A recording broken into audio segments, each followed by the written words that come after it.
Hey everyone, and welcome to the Gaming Corner podcast. Oh man, I'm super hyped and I'm super excited, but should I be?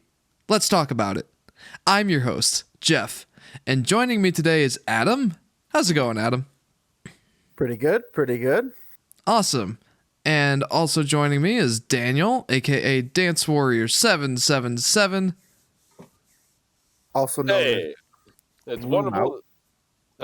The name's Dance Warrior. Hey, how's everybody doing? Good. Wonderful news. And also, finally joining us is Henry. Hi, Henry. How's it going? Man, fuck you. What do you mean finally joining us?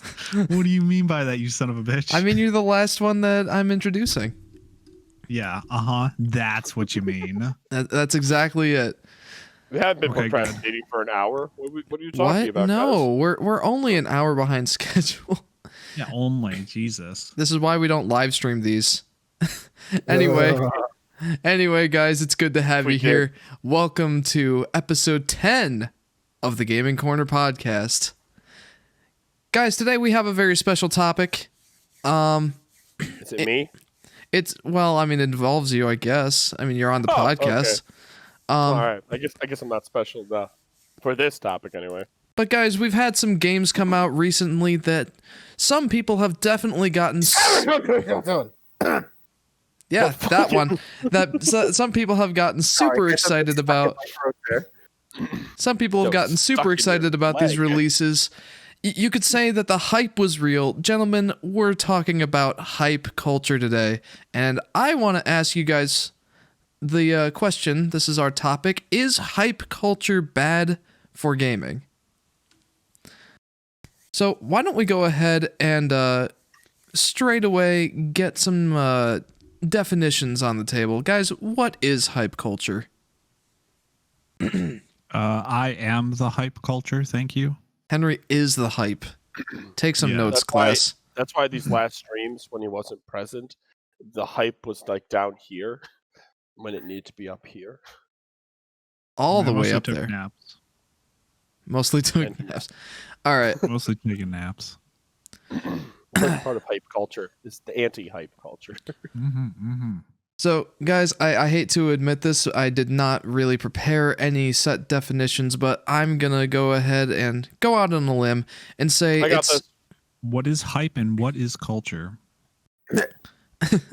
Well, I think that the best definition is essentially it's because our social media and how fast information can be distributed and everything. When a new game is announced and they show you the select bits that they've chopped out from it and show it to people, it spreads very quickly and everyone hears about it, and then they make assumptions to fill in the gaps and like, oh, I'm super hyped for this, and like, oh my goodness, and then other people get excited and they're all excited together, and it sort of builds up steam because everyone starts talking about it. All right, Dan is raising his hand. What you got for us, Dan? Mr. Google search man. The definition of hype is to extravagant. If you're gonna read us a definition, you should probably know all of the words. Yeah, and the fact that I'm not looking at the definition and I can figure out the word. This makes me think of Burger Time. This makes me think I know some of these words. I was 6 and he was 4, and I had to translate every word he said. He wouldn't speak in English. It worked out, and everything was good. Now, moving on. Extravagant or intensive publicity or promotion. All right, I like that definition. Thank you. Extravagant publicity or promotion? Is that extravagant or intensive? Extravagant or intensive publicity or promotion. Okay, I think that we can. Either a lot of it or very over the top. So we're talking about when people are, shining a lot of light on some announcement, some trailer, gameplay footage, something leading up to the release of a game or a product. Specifically for our conversation, we're talking about games, obviously. Mm-hmm. So going forward, hype culture is the group of people that are surrounding a game's announcement, in the lead up that are giving it an intensive amount of publicity or promotion. Thank you, Danny. And I also have. I think it's. Oh, what? There's a blog definition here stating that hype culture is essentially a term used to describe a generation obsessed with finding the next big thing. Okay, that sounds relevant for sure. That's a very I was going to say part of it is that of that definition, like building hype or whatever, when you're pushing it, is that we're good. A lot of ad campaigns and developers look to generate hype around their games to so that they're in the public minds and the release, they get good numbers and stuff like this. But sometimes it works a little too well and becomes like the self-perpetuating machine. Like it becomes so popular that everyone sees it and then they share it and then it becomes more popular. And so it just sort of like builds on that like exponential growth type thing. Mm-hmm. Like one person sees it, they share it with 10 people, they each share it with 10 people, just and balloons very quickly. Like it was possible for this. It's always been possible for this stuff to happen, but I guess the rate of data transmission, how quickly something can enter the public mind and spread super quickly means that it's much more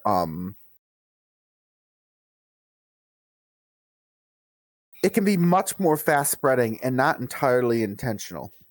Right. Think of like COVID. That's COVID is the hype.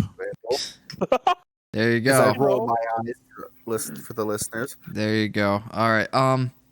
Some roll their So eyes. I want to start talking on the side of the fans hype culture, guys.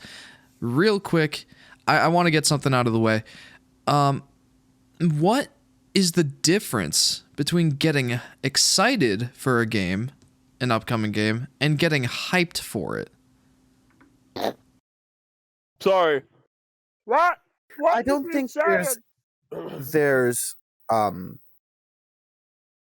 any real difference. I think those words are pretty close to synonymous. Okay. I think the issue might be overhyped. Yeah, that like Sorry. Or like if a game is overexcited. adequately hyped, if it is really as good as it's marketed to be, then that's not necessarily a bad thing. yeah. That's actually probably a good thing. It's when it's overhyped. It's when people think it's gonna be an awesome game and cure cancer and get us and put people on Mars all at the same time that we start having issues. So right there, you pointed out something that I think is the fundamental difference, at least in my mind, between getting A cure excited. for cancer, and that's what brings us here today, folks. Exactly. Cyberpunk 2077 cures cancer. Charity now. I mean, Goddamn right. All right. Except for the console players. Except You're it's still fucked. it's the opposite for the console players. It causes cancer for them. Anyway, Basically, but they deserve it. I'm sorry, it's true. getting excited and getting hyped to me are two, like they're kind of on the same spectrum. Please do not assault him. They're kind of on the same spectrum, but getting excited is like lower on the intensity scale than getting hyped, or as Adam said, overhyped. What makes the fundamental difference to me is the expectations. So when you watch a trailer for a game or gameplay for an upcoming game, you get some sort of expectations in your mind no matter what happens. It's just inevitable. You see something, you're going to form some expectations. Now, when you're excited for the game, I feel like it's easier to temper your expectations than when you get hyped, or especially overhyped. Like Adam was saying, this thing's going to cure cancer and be like the best thing ever. It would be kind of a sign of being overhyped in my mind. To me, that's kind of completely hyperbolic, but yes. Oh yeah, absolutely. But to go into a little less hyperbole, there were a lot of people that, for example, Cyberpunk 2077, thought that that game was going to rejuvenate the gaming industry and redefine an open world Western style RPG game.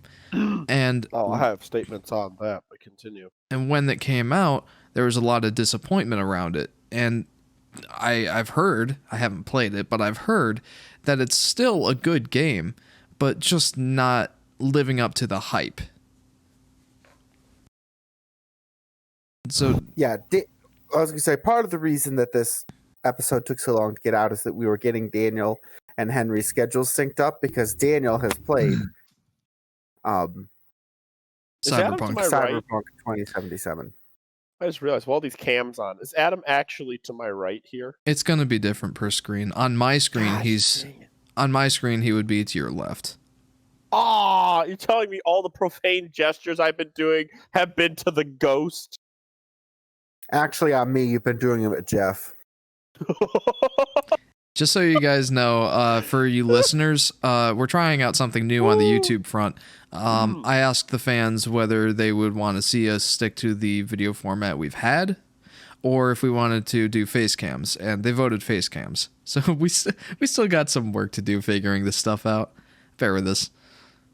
Yes, but on the point is I can think of several games in the past, few years that have been really like exploded in the public mind as being like, oh, this is the next big thing, and then didn't live up to the expectations. I suppose they were one of the biggest issues, I think, is that sometimes like the hype starts to build and it gets so out of control that people want it now, even if it's not really ready yet. Mm-hmm. And sometimes I swear the marketing team is not talking to the development team, because I swear like the development team's in the back like, guys, this we're gonna need like 2 more months. This is like, set your computer on fire bad right now. Like, we need time. Marketing's like, no, people, we must give it to them now. The hype is now. That happened. If we're going to be honest about that, one of the very first examples of that was the Atari, the E.T. game, when they released it. Oh, let's not even Christmas discuss hype. that one. I honestly don't know what the hype was for that. The hype was they're trying to get it out for Christmas. No, what I meant was what the level of hype was. Yeah, I'm thinking of more modern examples. To look back at events that were before we were born and judge the hype level. Yeah. I mean, plus things couldn't blow out of control so quickly then because the information transfer rate was so much less. To be honest, though, some of those early video games, the commercials for them, did you see how much hype culture was in those? Some of those just were the crazy. Exaggeration. Whoa, dude! You're just gonna jump borderline around. psychedelic. That's not really hype. That's just aggressive over marketing to the point of ridiculousness. But they're trying to drive hype, but they didn't. So the modern examples, more modern examples, I think of like sometimes the developers are or the marketing team is pushing super hard and basically like, oversells it. But sometimes it's that the I don't know if I want to call them the consumer base, like the people who are looking forward to it, get it, push it beyond even what the developers were saying and start speculating about all the cool things that it could be and all this and all that, and they drive like this frenzy of attention. I just remembered Jaguar. Oh. It's got I was thinking No Man's Sky. Yeah, No Man's Sky. We have this, but yes, the hype culture behind No it. Man's Sky. That's a perfect example. That's a great example. No Man's Sky, and there was another one that the hype culture died for. Anthem. Anthem was just blatant lying. Actually, it wasn't even Or That was as I such like a to good say, product. as ukulele. I was gonna make a joke, but you know, Ukulele delivers kind of what it advertised, but it didn't fully reach the charm. But yes, the hype culture behind it, Banjo-Kazooie I has was been gonna say, revived. Yeah, Although I have to that's say pretty that much it. Like the second that's a great example of the hype fans culture, hyping the game out of control and the developers not the developers doing were that so honest. much. They pretty much delivered on what they promised. But the fans were super disappointed in the game because I would say overhyped the game as a spiritual successor, I was to overly upset Banjo-Kazooie. about that final boss fight. and Oh as my a side gosh. note for that whole like That was rough. subgenre, I guess, of games, 3D like collectathon platformer.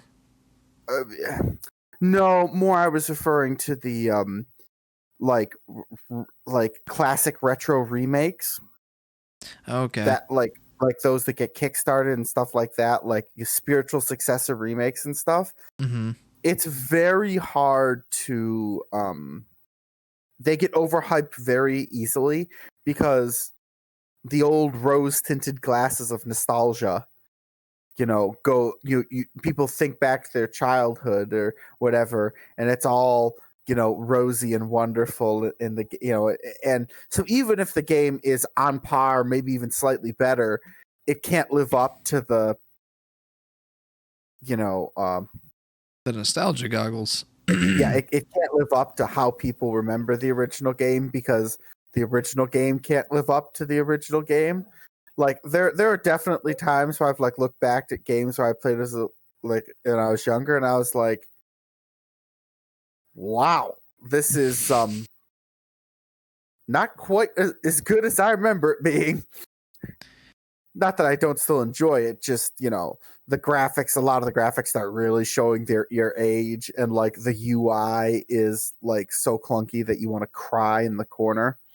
You know, the whole thing about the Kickstarter actually brought up something interesting in my mind.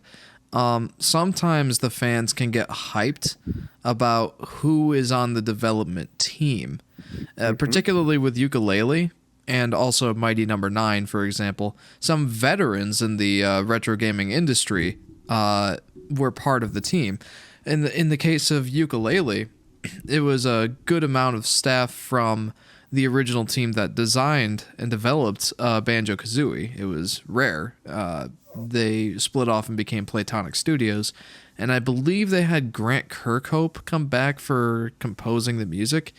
Those sort of people working on the project, I'm sure, contributed to the hype, especially those sort of credentials are, you know. And likewise, with Mighty Number 9, the developer behind that had a big hand in the Mega Man classics. Boy, that game. I know just what to Google. Never has a sentence scared me more. Yeah. Henry, what are some other aspects that fans might get overhyped on?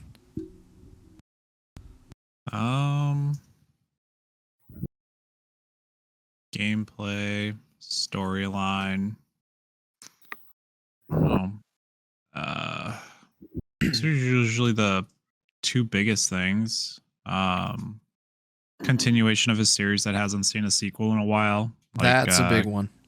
Like Kingdom Hearts 3 was a big, super hyped one. I don't know how it went review-wise overall. I enjoyed the gameplay for it. Storyline was a little lackluster, but that's disappointing for it. Yeah, But, for the Kingdom Hearts series, totally. Guys, I found a thing for it. Well, in just a second there, Dan. And that's a really good point, is if the game is a long-awaited sequel, that can definitely set the game up for failure, not on its own merits, but on the fact that, you know, it's a sequel to a beloved series that fans have been waiting for forever. And naturally, you're going to form expectations of what that's going to be.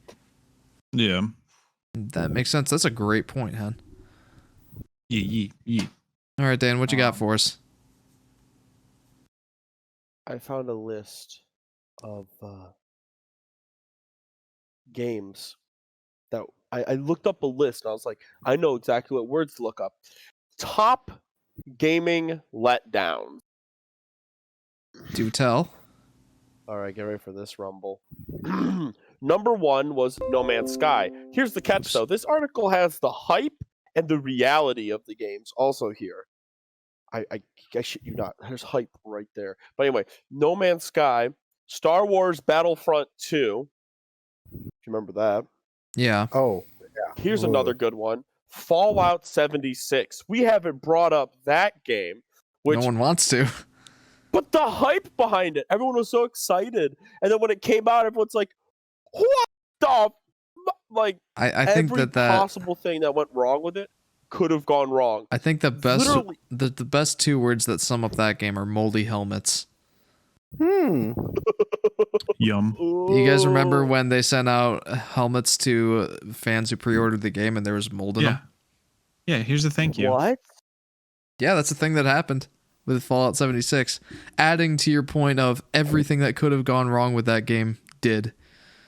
I mean, one of the funniest things is someone got sent the, like the Supreme Survivor package. They were promised a burlap sack. Instead, they got Like a canvas. Like a canvas, like plastic knit. It's like, what? It's like the most low-cost manufacturing option. Oh, man. What else you got? Anthem appeared. A game known as Lair, which apparently promised, it looks like dragon taming and dragon fighting is what it looks like. Apparently, it was a huge hype because just crap ton of dragons. This game was back in, well, it says there's an early E3 tease. Dang it. I don't Too remember that Human. one. Final Fantasy 13. I have that game, and I can guarantee agree it's a little sad. Little sad. I don't know Red Steel. All right. Gran Turismo. Okay, I'll look for games that we know. Before we move on to the next part of this topic, we've been sticking to the fan side. Now, us being video game fans, do we have any personal experiences with getting hyped for a game and being let down, or getting hyped for a game and having the game live up to those lofty expectations? Let's start with Henry. No.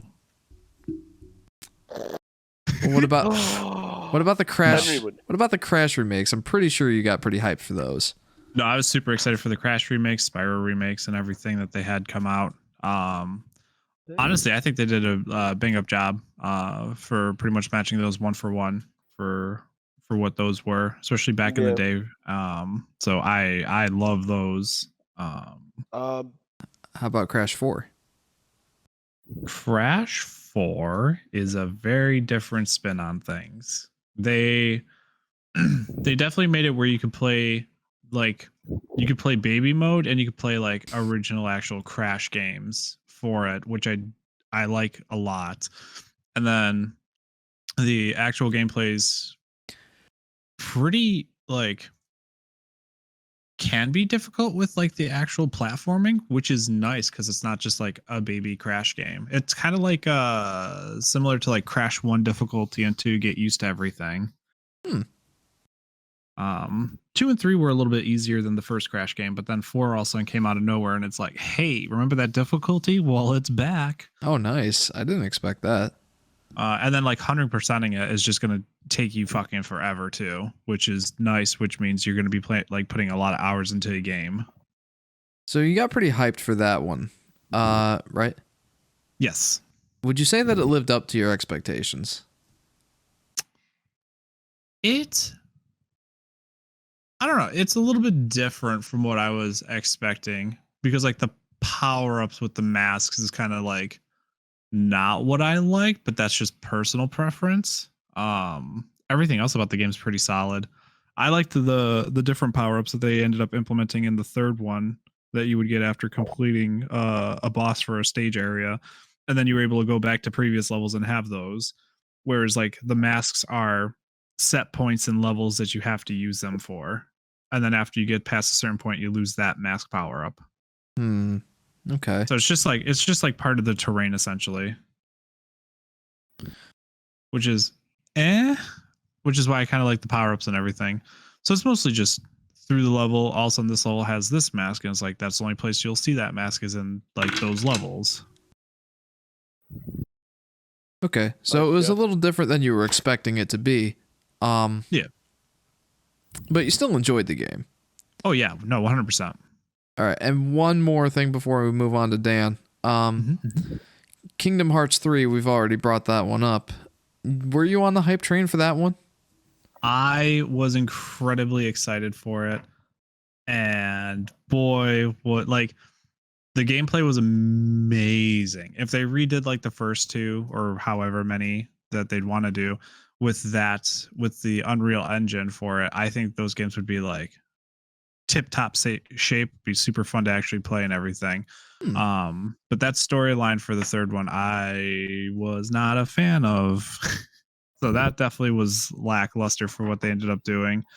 I think they released a DLC for it, which I didn't even touch yet. Did Donald Duck ever bother you in that game? This might be a good spot to find some ingredients. Honestly, I could. That's whatever. That part didn't bother. It was just what they ended up doing was like all of the worlds for the Disney, instead of them having like Square Enix incorporate the actual Kingdom Hearts storyline into each of the worlds to give it its own little like unique spin, but still tell like pretty much the main plot of like those worlds. They basically just almost went like word for word kind of those Disney worlds, and there was very little like unique interaction with each of them. Probably the only one that was like the most like Kingdom Heart-esque was Toy Story, which was the reason that the third Kingdom Hearts game was held up for as long as it has been. Oh, I remember seeing trailers for the Toy Story world and being like, this looks amazing. Yeah, literally Toy Story is probably like the best one. No wonder they showcased that one. Because it really doesn't follow the Toy Story storyline like all the other Disney movies do. And it's just like, I could just go watch the movie instead and know exactly what's going to happen, which is a little meh. And then there's also speculation of them like cutting content from the game for the Frozen world. I don't know what the fuck it's called. Probably just Frozen World. Shit, what's the land of Frozen called? Oh, I don't know. I know what you're talking about. But either Adam, way, you know? they ended up cutting some content that really would have probably like been more unique to the Kingdom Hearts aspect of going to like those unique worlds, but I don't know what happened. Like I said, it was all speculation. If they would have added what they thought they saw or what it potentially could have been, I think it would have been a lot cooler. But they just they had that song in there. They literally had that song in there. It would be a borderline crime 100%. for them not to not have that song in there. That's like the I always prefer the Winnie get Pooh it level. out, get it out, get this That song out of my head. That's some good stuff. All right, can I jump in? Absolutely. Some more games that you'd think of, and here's an interesting one for Jeff. So the first one, I think this would be more towards Henry, Mass Effect 3. Was apparently played promised. any of the Mass Effects. Same here. Really? Okay. Yeah, I mean they And just then- came out with that like Ultra HD remake for the Mass Effect games. Did I they? believe it. Okay. I think it's out on Steam now. We can double I'm check trying that. to remember. The And last now I'd Mass like to Effect present game I the- remember is Andromeda. I've heard nothing but bad things about that game. Yeah, pretty much. This is what the I've only faces look heard like. pain and sex scenes, if I remember correctly. Was that the one with like the really weird, Ow, just my face. love making scenes? Fuck if I know. I don't know. I haven't How played is it. that what sticks in your mind? I didn't play it. Do you know Because who it's you're so- talking to? Because here's the catch. Point. The game in general was like, this game, you can do any decision. It's like Grand Theft Auto 5. And it's like, oh my god! And then it's just like sad flash game Like, levels you can have of all love the scenes. decisions. And it's Would like, you like peanut butter or jelly on your crumpet? yes. All right, that so was you the love can scene. pre-purchase the Mass Effect Legendary Edition, which comes out May 14th on Steam, which Oh. gives you Mass Effect 1, 2, and 3. I hadn't heard anything about that. That's interesting. Yes. What was your next example, Dan? Apparently, the game that was a letdown was Super Mario Bros. 2. I can see that. Pure disappointment. Because apparently the hype about it was going to be an impossibly fun, dynamic, bright, and exciting. The levels were similar without feeling boring. The controls were simple but still difficult. It was original. As such, it sold like hotcakes. It was the beginning of arguably the most famous / iconic video game franchise of all time. Then the reality of it, Mario Bros. 2 just wasn't very good. It looked very strange. Everything felt weirdly stretched out. The story felt a lot drier than in the first game. The powers seemed forced and boring. A lot of the time, you're just digging up plants and throwing them There at it weird is. little shy guys. There it is. It's a All right. decent game, but after the near perfection of Super Mario Bros., it did, however, lead to arguably the best game of all time, Super Mario Bros. 3. So here's the thing with Mario Bros. 2. There are two different Super Mario Bros. 2 games. One of them was released in Japan as just literally Super Mario Bros. 2. Actually, they're both Super Mario Bros. 2. But in Japan, That doesn't make Super Mario sense. Bros. 2 was basically DLC for the first game. It was just another 8 worlds that were much harder than the first game. In fact, the reason that it didn't release outside of Japan is because Nintendo was like, those stupid Americans won't know how to play this game. They can't play this game. So instead what they did was they retooled a different game called Doki Doki Panic. It originally had 4 original characters, and they then decided to change those 4 characters to Mario, Luigi, Peach, and Toad, and had that game be Super Mario Bros. 2 here in the US. I knew you were going to say something about, yeah. Doki Doki Panic. That's probably why the that game was such a letdown, is because people were expecting another Super Mario Bros. Game like the first one, like they got in And they did Japan. not get it. And they did not get it. They got a game where they throw turnips at Shy Guys, which is fun in its own right, but definitely not what people were expecting. Dan, do you have any personal examples? You mentioned No Man's Sky earlier. I have been through so much. Please tell us. Then Moment share of- your ancient wisdom. No, yes, ancient wisdom and knowledge gathered Okay, no, we're Yeah. officially worn that one out. of drinking way too much dairy products and being constipated for those 10 years. Maybe this isn't the kind of Anyway. experience I want to hear about. Okay, Tell us about moving your on, gaming Henry. experience. Can you think of anything else that you would like to talk about? Literally in regards to the anything. hype culture. I mean, No Man's Sky was a big one. I know we touched up on that earlier. I heard the They were- game's like crazy good now, though. Oh, they redeemed themselves. I went back into it, Hen, and I'll tell you one thing. Wow. Wow. I mean, I own it. I've been tempted like every so often to be like, I should fire this up and play it, but then I'm We just should- like, this is a fucking endless amount of just nonsense. we should multiplayer it. It basically it's the same as Minecraft, Hen. So Das Minecraft, du. I mean, Minecraft's always a good time. But what was your experience at the beginning with that game, Dan? I put in probably about 150 hours within the first month of that game, and I'll tell you That's straight commitment. up, the experience of going from one world to the next and exploring it. The hype of infinite worlds was just so tempting and a great aspect to actually try to emulate in a game. The issue was a lot of the things they kept within boundaries, very specific boundaries, and it made the game interesting. The main issue was in the game No Man's Sky, you had one goal, and that was to follow the main story to get to the center of the world, the center of the multiverse, to discover Earth and where you live in the middle of this chaotic universe. I think it's Earth.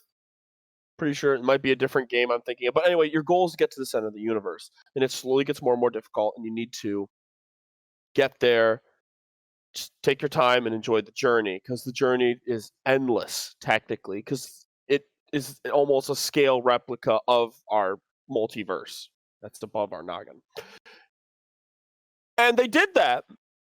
There were infinite worlds and infinite places you could go to, and that was infinitely exciting until you realize that you were always infinitely moving on, and anything fun you built, created, did, you just left behind and then kept infinitely going. And that's one of the main things they fixed. Was the developers were like, well, what's the main issue with this game? Nothing lasts. We're going infinitely. And they're like, well, thing we can fix, get a mothership. Now your ship you just carry the ship and multiple ships with you that you like to different planets. What about a home world gate system? So you can choose one planet to always come back to as your home world through the portals that are located in almost every system. So one planet is special to you, and the rest are just fodder for discovery, money, and understanding. And that's how they improved the game. But in the beginning, I loved the game. I have a ton of screenshots on Steam. But the problem was, everything I was doing, I realized I was just basically exploring infinity, and there was no goal, there was no destination, and there was nothing I could do. This game was on medium difficulty for me. And I kid you not, it was the easiest cakewalk since trying to find wood in Minecraft. Yeah, you can struggle occasionally if you get put in a bad spot, but once you mine down like 7, 8 trees, you really don't have to worry about your wood supply for a long time in Minecraft. You don't even think about it until, hey, I think after my 5th diamond pickaxe, I think we're out of wood. Do trees still exist out of these caves? Maybe. I'll go look.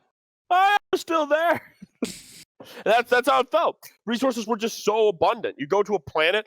Oh, look, I need uranium to power the engine. And then they gave you the means to take uranium and bundle it into fuel rods, so then you could carry even more of it on your ship. Also, did I mention, as you went through the multiverse, upgrading your ship as you went, you had even more storage to carry even more things so that it could handle more fuel and could become more fuel efficient, so that you needed even less stuff and you could enjoy the adventure. But the adventure got strange. They promised infinity, but they didn't promise true infinity or true randomness.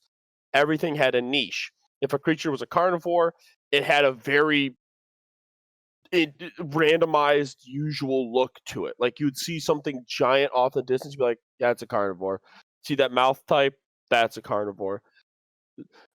It's like always arriving on a planet and being like, that's a type of gazelle that I have seen 52 times.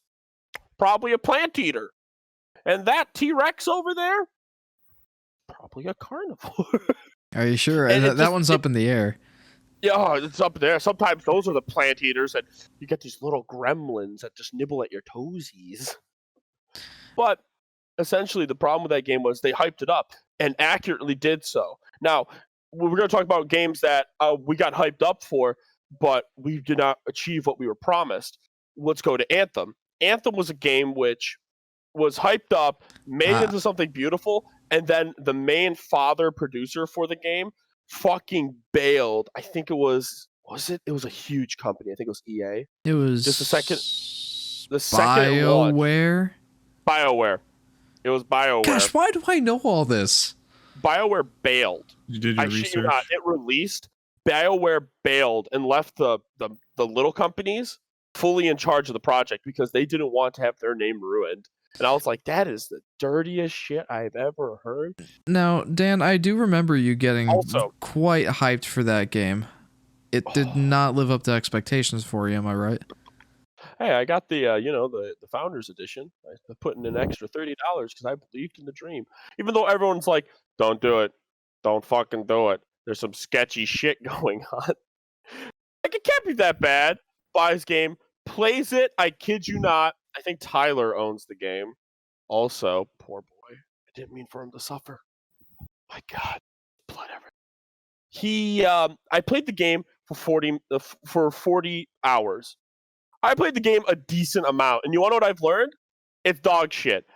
It dog shit. How do I just? It dog shit. Borderlands has a better legendary loot drop mechanic than this game. This game does not understand what legendary loot is. It thinks legendary loot is just loot that got a laser sight attachment to a rifle. That's not legendary loot, honey. That's finding a hobo that knows crafting and just wrote the name legendary on the gun in Sharpie. That's not an actual legendary gun. Here's how it worked. Ready? You picked up a weapon, okay? It had randomized stats. Each rarity tier, uncommon, common, uncommon, rare, epic, legendary. Literally the rarity tier used for everything. All it would do is add a modifier. That's it. For all the tiers, for every class, for every weapon, for every literal piece of equipment. Hey guys, I got a gun that has slightly better reload, bonus damage, does a hint of acid, and has armor piercing, 10%.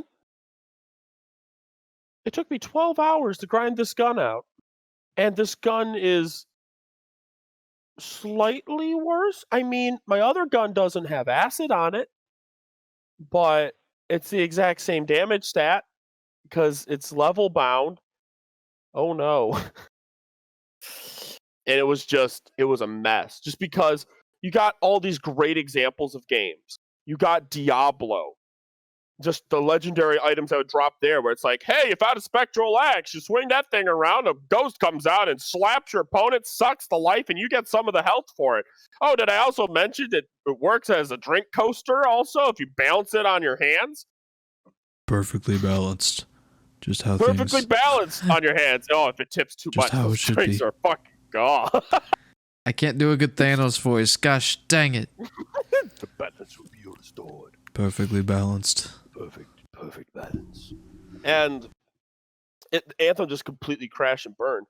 Also, might I add, all the storyline and contextual value of Anthem. When it was coming out, they promised so much. They promised conversation. They promised interactive combat. They promised requiring strategy to handle the fort. I actually might look up Anthem now to see if the servers are running and see if anything has been done to it. Because all I know is just the storyline was bleh. When I say it was clicking simulator, I mean it was clicking simulator. You had to go through, someone timed it, I think it was 9 minutes of unavoidable conversation before you could go to another person to have 6 more minutes of conversation before you could head to another person to have 5 minutes of conversation to leave to do a 10-minute mission. The conversations were longer than the missions in the game. And I experienced it. I literally was sitting there going, done. And they were promising this rich, deep experience, but all it turned into was like the later half of Warframe, which is usually grinding simulator.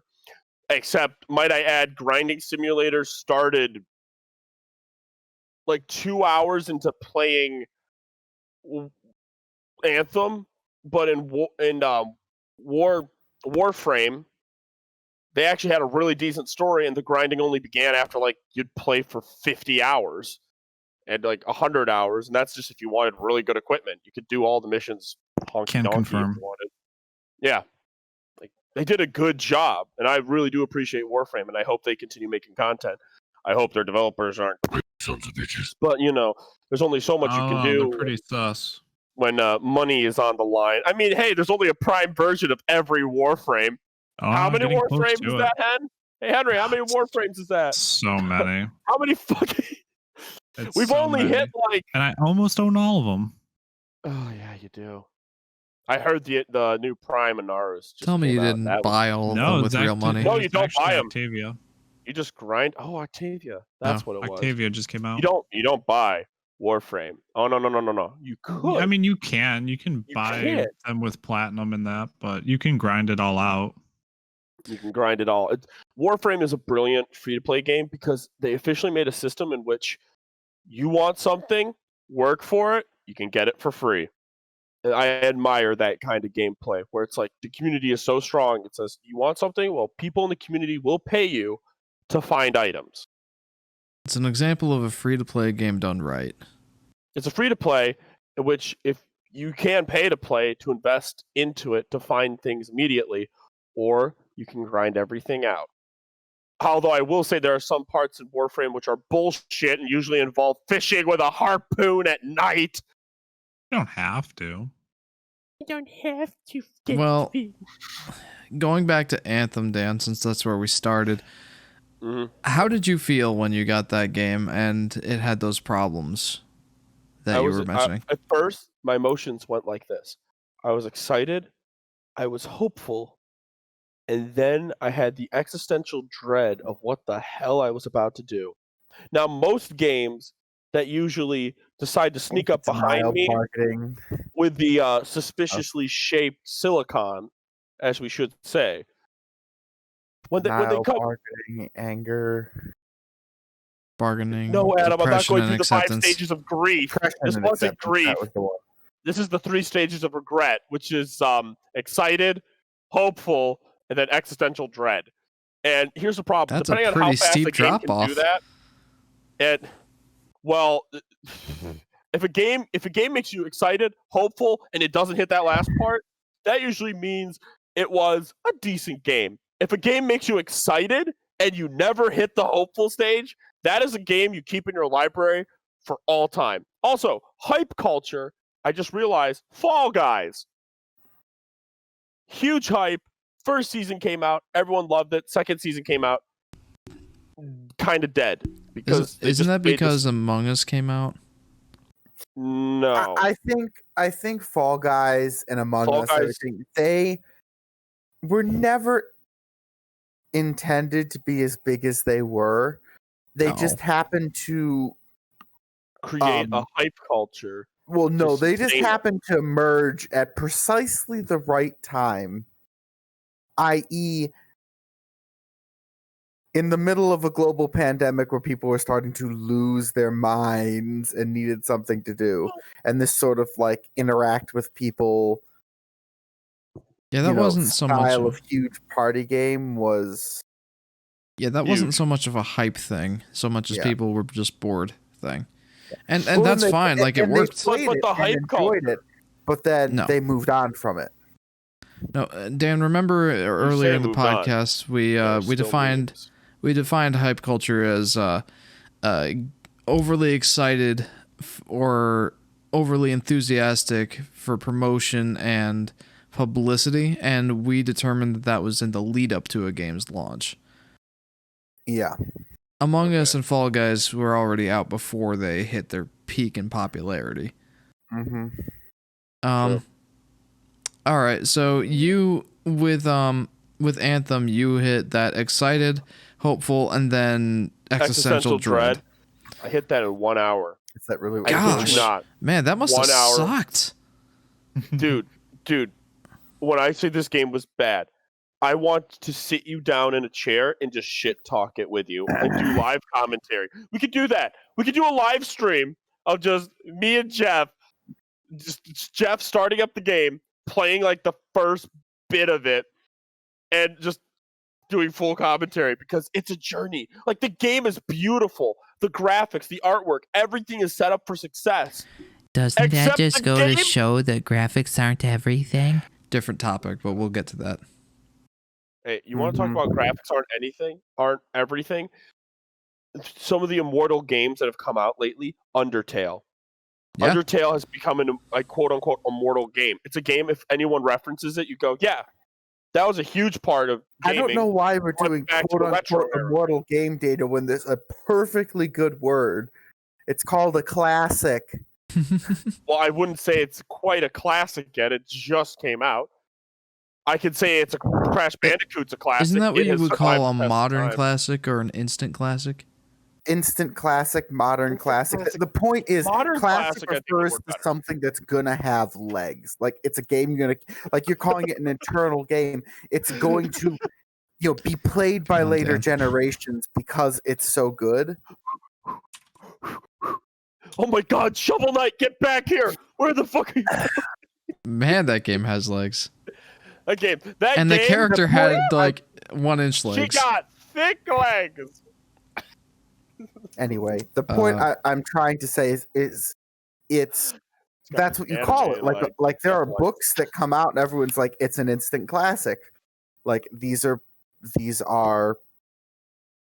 but that's the term. Like for any sort of thing like this, we call them an instant classic or a modern classic. Like things that are, will endure. Anyway, essentially, or are hype predicted to culture. endure because Wait, they're where's so Adam? good. It's over here. And mostly that's because they become so well known that they leave a mark on the culture. And so when you look back, if you had to like do a timeline and pick like 1 or 2 games a year and like make a gaming timeline, those are the games you would pick. And so they'll always be like remembered and talked about because they highlight, because they're that good. But yes, that'd be a classic or an instant classic, and it's been around for a while now. So I don't even know if we call it modern classics a decent example. Thank you, Adam. Mm-hmm. Thank you for taking that side note and just jumping in the fucking car and driving it down the street to get a thing of milk to come back just to look at the shopping list and go, oh, I need bread. Let me go out again. Did someone see my recent video? Did Jeffrey just release a video talking about Yoshi's Woolly World versus Yoshi's Crafted World? I'll shout that out later. Okay, yeah, chill. We're good. Yes, we got that in. But no, I was gonna say how many. Just as an interesting note, how many games that we would consider classics were appropriately hyped? Like how many games? Oh, I see you saying. Like, So how because strong when I was the think of Undertale, I think of all of a sudden it just went, and all of a sudden it was there. Like I didn't hear anything about this, and all of a sudden it just like pops up behind the gaming world and smacks them upside the head. Wait, It feels like one of those is there games trailers that for Undertale? it feels Hold on, like let me one look of the, this up. well, it feels Undertale like one of those trailers. games that if you watched a trailer for it, you wouldn't go, ooh. It's one of those games that you kind of have to like hear about from a friend or like be into, say, the Earthbound series, for example. It seems like that sort of excitement would build after that game was released. I can't say exactly. And that is kind of the point I was trying to get to is that I think very rarely, I'm not saying it can't happen, is something that is hyped that hard. Does it live up to the expectations that they live up to expectations, or even if it lives up to expectations, become like a classic, become something that really endures and is, genre or era defining. Like very few times do people come out and say this is going to be the new era defining, genre defining game, and then bam, they deliver it. It's usually in retrospect that we assign these things. Oh, sure. And so I was just like, it's a thought exercise, like how, like, so many of the games we consider classics or like brilliant games now didn't necessarily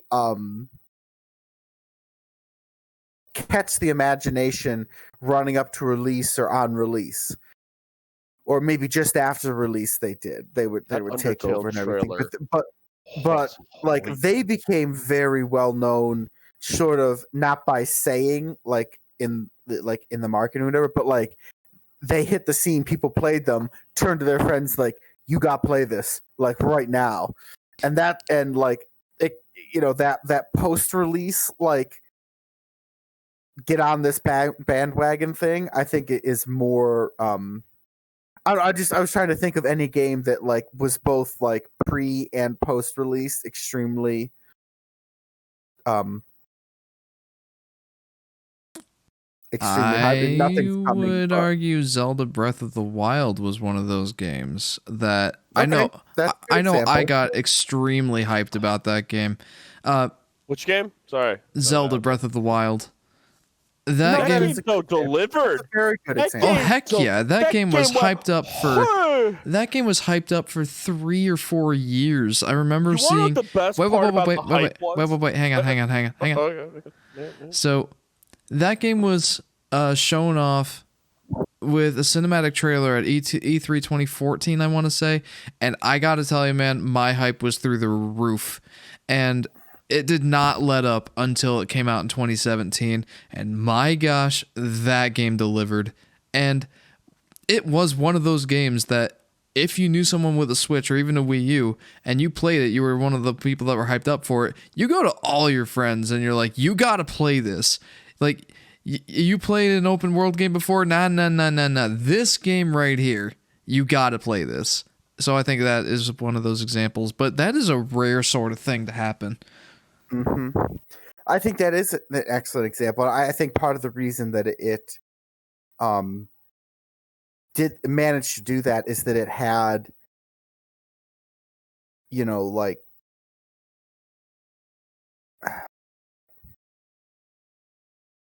say what you want about Nintendo, but with their primary franchises like that, they will put in the time and the effort to make them something spectacular, something really good. They won't accept.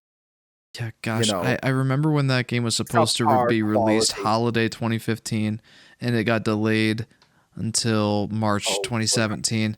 But I gotta say, those delays were worth it 100%. And you see, that is the thing I quite love about Nintendo. Having the backbone to say it's not ready yet. It will be. It will be eventually. We'll get there, and I wonder having what the main quote for that in the company and like their track record, where you're like, I believe you. I think you'll get there. That's just a. That's the sort of thing where it's. And then they deliver on it with something like that, and that reinforces that loop, that trust and everything. But very few companies in gaming and stuff have that level of just trust associated with them. And there's a lot of famous stories in which go ahead, Dan. There's a lot of famous stories in which there were delays to quote unquote improve quality, and now they're infamously written down in history as just failures upon like what was the one, the Mega Man project. I brought it up earlier. It was Mighty Number 9. Mighty Number 9. Mighty Number 9, in which that had a delay too, which they delayed their game quite a bit, right?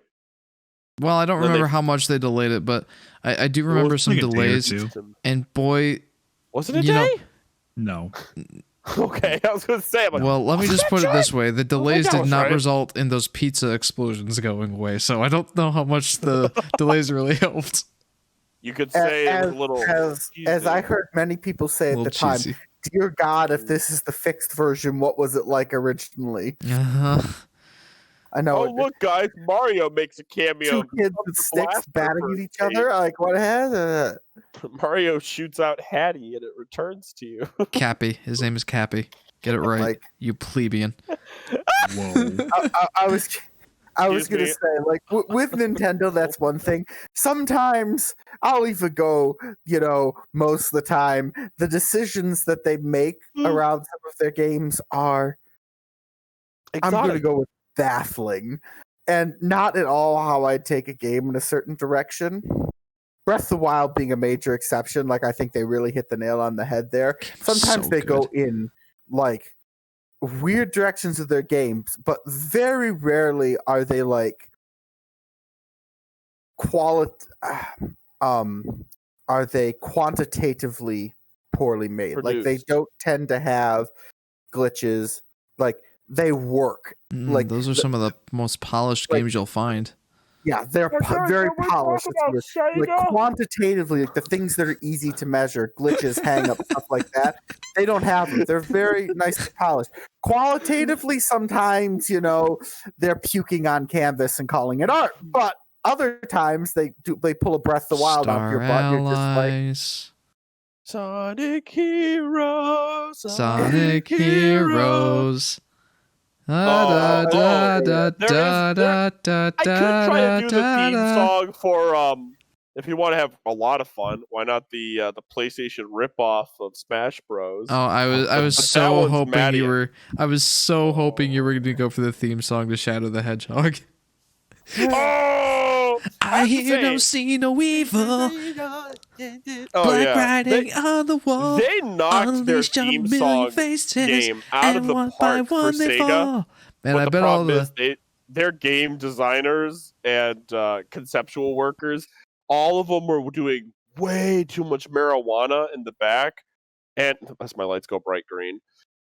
And they were like, yo, man, I know how to make a game.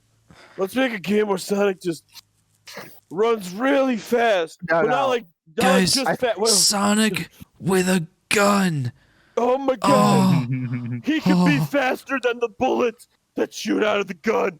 How does that work? Wait, I got it. He doesn't shoot bullets. He uses alien guns. Let's all be real. I'm pretty sure that Sonic Team is a bunch of people from the wrong century.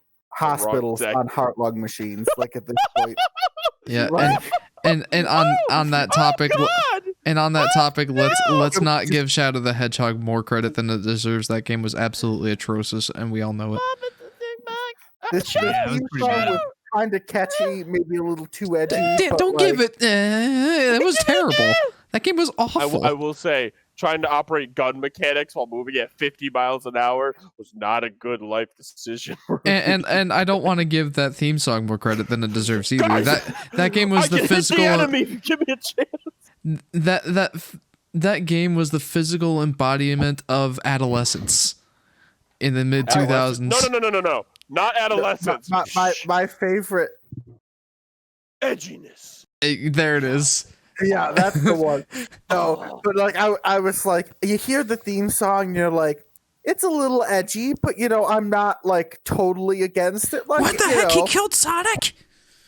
I'm not like it's one of those ones where like I might not ask it out on a date, but I'd sit there and have a drink with it type thing. And then you turn around, you see the people, you see like the game that's being dragged along on its heel, and you're like, I'm sorry, you're going on the fire with everything else. I'm sorry for this. Now, guys, I'm having a lot of fun bashing this game, but let's get back to the hype culture discussion, shall we? Yeah. We're getting off topic. So I'm gonna do hype about anti-hype. I'm gonna go ahead and list my examples of games I got hyped for. I can't really contribute too much to this discussion because the games that I got hyped for, they all delivered. There's only all of them. There's only 3 games. Yeah, there's only 3 games I really got hyped for. Zelda Breath of the Wild, which I've already mentioned. Game was so good. Super Mario Odyssey, I was very hyped for that game, and it's not my favorite Mario game of all time, but man, that game was good. I've played it at least 3 times, and I want to go back and play it again. It does not fail to bring me back in. And I'm gonna have to join you on one of those playthroughs. And the third one was Yoshi's Woolly World, and you guys all know I loved Yoshi's Woolly World. And fun fact, that was the first game I ever got hyped for and started following every piece of news that came out for it. I saw that trailer in like 2013, and the game didn't come out until 2015, but man, I was following it all the way. All three of those games I really enjoyed. They did not disappoint, but those were the three games I got hyped for. I was just thinking of hype culture, and I remembered a YouTuber video of Banjo and Kazooie Nuts and Bolts. Yeah. Pain. Physical and emotional pain. That's not even. But then again, they made it really eluding. I shouldn't say eluding, but they hinted at like a new Banjo game, but they didn't emphasize anything of it. And then when it came out, it was just car racing. It was like Everything you wanted, right? Crash. It was like This is what you Crash guys Team liked about Racing. Banjo-Kazooie 1 and 2, right? Yeah. Wait, Right, there was no Henry? kart racing at all? Oh. It was all kart racing. You didn't want Banjo and Kazooie to be fat old hags? Oh. But the rolling mechanic, it's so good. They It's did. mint. You didn't want you didn't want the game developers to insult gamers right to their face at the beginning of the game? I'm Oh. pretty sure that's what I could say about oh my gosh, the hype culture for Evolve. Oh no. Oh, that's a travel back in time. Like 5-6 years. Adam remembers that. I remember Adam you guys was being on hyped that for that one. train. Wait, Adam was on that train. Oh my god! I just realized, Adam, you were on the Evolve train. Yeah, Evolve was awesome. Yeah. I didn't pre-order it or anything, but You put money into it though. I just I thought did of another buy one. it, yes. I just But- thought of another one that you guys were that at least Adam and Dan were hyped for. What? Fortnite. Oh. I really liked the PvE of Fortnite, though. It was when the whole PvP thing took off Adam, You I mean remember 6 months Ah, down the got road. him. good one, Dan. Yeah. Adam, I remember you got so hyped to play that game that you bought me and Tyler a copy so that we would play with you. Hmm That's right, you did. Yeah. I really liked the PvE of it, like the idea of that sort of construction tower defense shooter. Adam was likes very, sitting in the very back and appealing letting to his me. little minion boys do all the work. Except here's the problem: the game just I could talk about Fortnite for hours, and I hope there's a live stream in which me and Adam can. But Do it anytime you want. You and no, Adam no, can no, sit no! down I'm and not going in record. that can of worms. You definitely I do it. preach. Yeah, I was gonna say it. I wasn't. That was one I got Hold on. quite hyped for. I don't know I have a thing here. if See this? I don't know Okay, if I was. I see it. I don't know what it is. This medal means I beat the third area of Fortnite PvE, killed the Storm King before New Year's. Oh yeah, that's right. You were talking about that in the previous podcast. I think I episode did it before 4. the New Year's ended. This grind took me, I shit you not, 100 hours within about 3 2 weeks. 2 weeks. It 3 was your weeks. Christmas break. Christmas You break, I just originally said it was pounded out. 300 hours, and Adam and I 300 determined hours that in 2 was weeks. Yeah. something. It happened. I mathematically calculated out. I pooped where I was sitting. We kept not really, but it was that rough of a grind. And you want to know what I learned about this game? Doing that grind, the developers are fucking retarded because you wanted to progress in the storyline. All these wonderful tower defense missions. Only one mission was viable of the 10. Everything else would not progress the storyline. And I had to do that one mission. Not once. Not 5 times. 20 times. Because the next mission required the same one again. And it was great.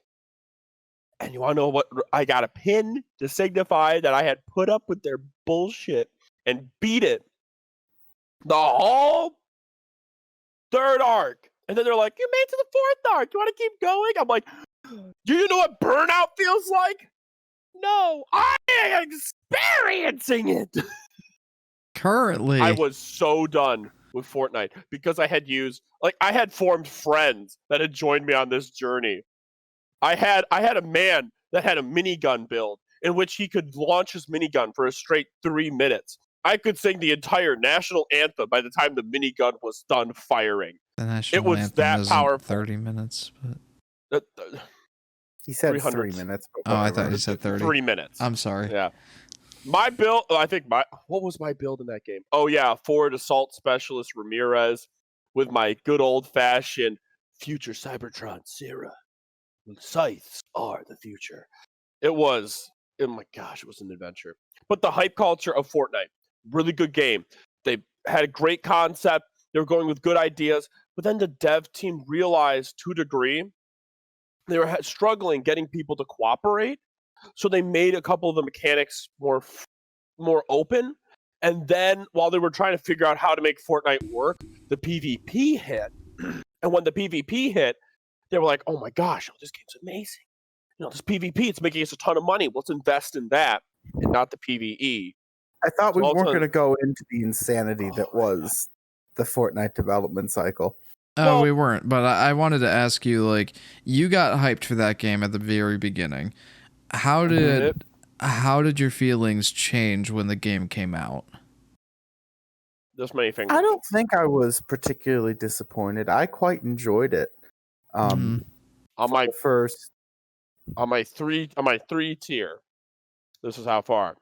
You got to hope. The first 20, 40 hours. It wasn't dry. I I liked it. I really enjoyed it. No, it's a grindathon. Then it started to get a little grindy, and that was okay. It was what really slowed it down is it got to the point where you really needed two things slowed me down. The internet, which it was it didn't buy the internet too much. But yeah, well, the internet for me was iffy sometimes, and so it made it a little bit hard to play. You also, and then I remember, were playing. I didn't have enough friends. It was really just Daniel who was playing it with me, and we got quite a bit done. But I gave up. Oh my god! I had to do all the work. It drove me fucking nuts. Adam was such a good constructor. No offense. Wait, where are you? No offense. Without it got to a point in the game where you could no longer clear missions by yourself. You needed teammates, and finding people that were, of mentally sound and stable mind to fight those missions. To do those missions. I was mentally stable.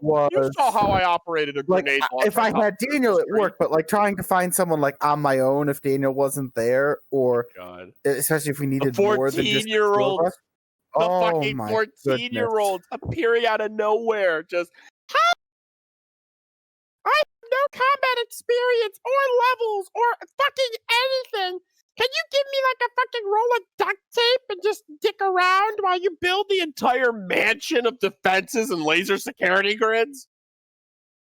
Adam remembers the great Picasso defense. Basically, it became you had to play cooperatively to beat it, and it was hard to. There was no scaling. Convey such complex defensive arrangements to people was the issue in the game. And so if you didn't have a group of friends to play it with you, it became extremely difficult to progress. Not impossible, just extremely difficult. And it became very grindy because you'd have to basically tank up on enough resources that you could build, stationary defenses sufficient to, make up for the lack of, player support. And at the time it was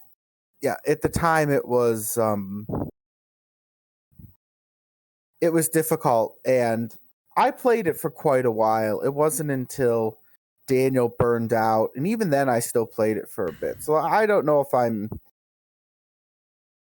I'm relatively down on it now, but I can't say that it like crashed and burned when it started. I thought it was pretty solid. It's a slow burn. I liked it a lot. Like I was pushing it for a long time after I'd started playing it. Although I have to say, Epic Games creating the store that it has is a long-term solution once that game burnt out. Business-wise, brilliant. Being a competitive person to Steam, so Steam has to offer the sales that it does, not because games don't sell, but because there's a competitor that people can buy cheaper games from, which is really a really nice idea. All right, so Adam, it sounds like your hype going into Fortnite served you pretty well. You weren't disappointed with the game. Yeah, No, I was made. Yeah. I will admit, I think I was a little overhyped for the game. I mean, considering you bought it for me and Tyler, yeah. Yeah, well, they had a package deal when it first released. I got like I think to get you, mind you, he did spend $150. No, it wasn't that much. It was just under 100. It was high. No, it was high. It was a lot. It was just under 100 all told, but it was like the legendary. It's not bad. It was like the legendary pack, and then it had like 2 copies of the game for price of 1 attached onto it. So I spent more money than I probably should have in retrospect. At the time, I was working and did have I was working. That was when I was working overtime. Oh gosh. Overtime where? And this was college. But anyway,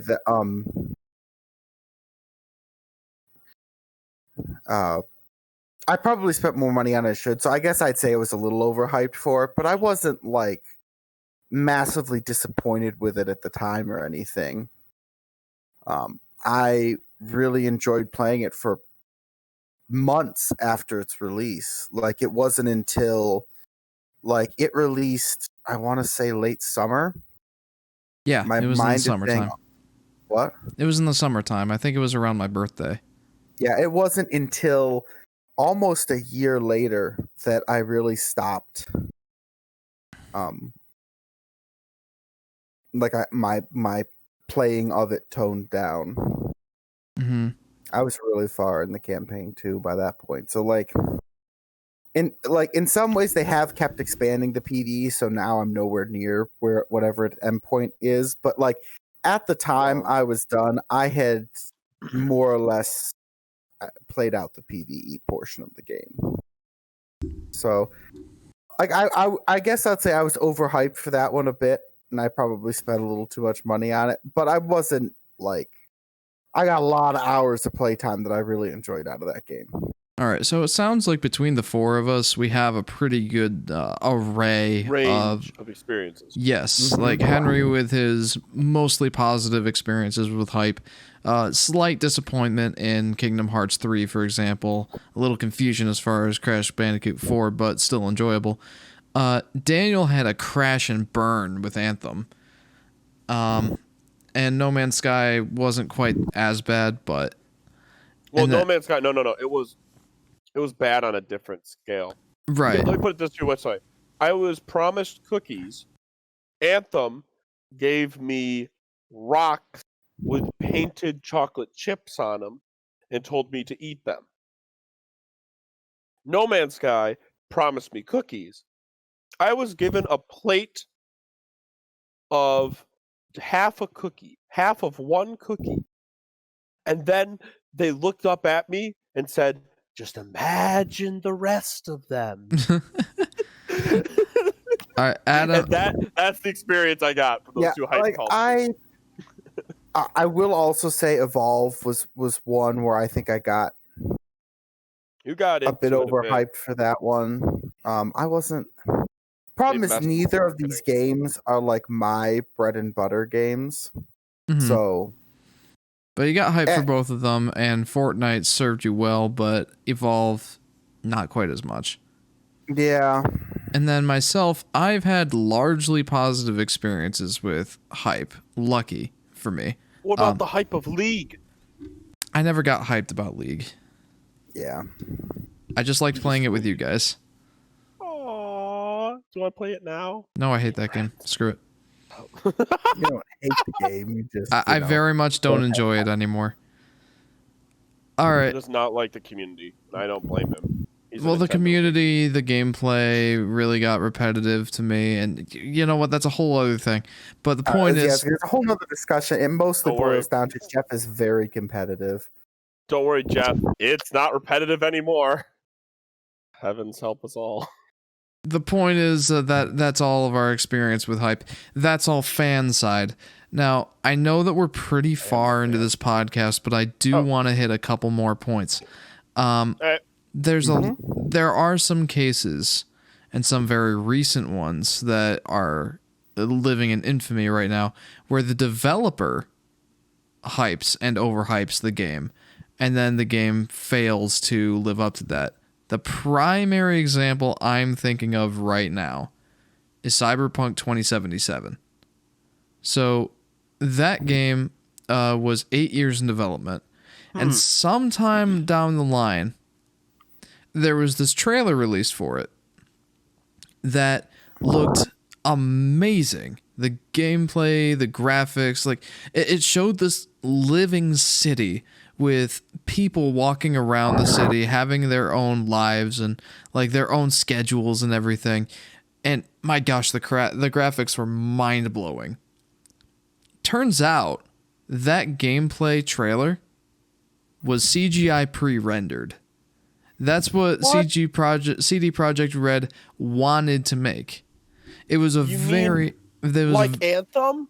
Yeah, it was a very ambitious project, and the final product just could not live up to the hype, especially on console. What do we think when developers do stuff like that?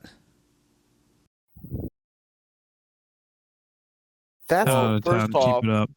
that's first off, that is technically lying to your audience. It is false When advertising. you promise this is your quality and this is what you're going to get. When they did that in Anthem, people were so upset they were wondering if they could file a lawsuit against BioWare because of the fact that the infringement. They were promised this game and got this. And in the end, I think it came down to because we bought it, it's our fault. Like we bought it, the product, the state it was. Yeah, very similar thing with CD Projekt Red and Cyberpunk. Again, false advertising for the most part, and just that was not a good situation. Those were cases where the developer was very much trying to hype up the game, and boy, did that blow up in their face. I mean, to be honest, they did hype it up. They did create a hype culture and expectations. But in the end, because of their lies, they have tarnished their reputation. Just like EA and what they've done with their reputation. Mm-hmm. I think we can pretty much agree that in these two cases especially, that's not a good practice to overhype your game. And especially not to deliver on something you've promised. Mm-hmm. Pretty much. That's where it gets really bad. Like it's one thing when the community just goes nuts over something. It's another when someone's intentionally stoking that reaction. Oh, sure. And is,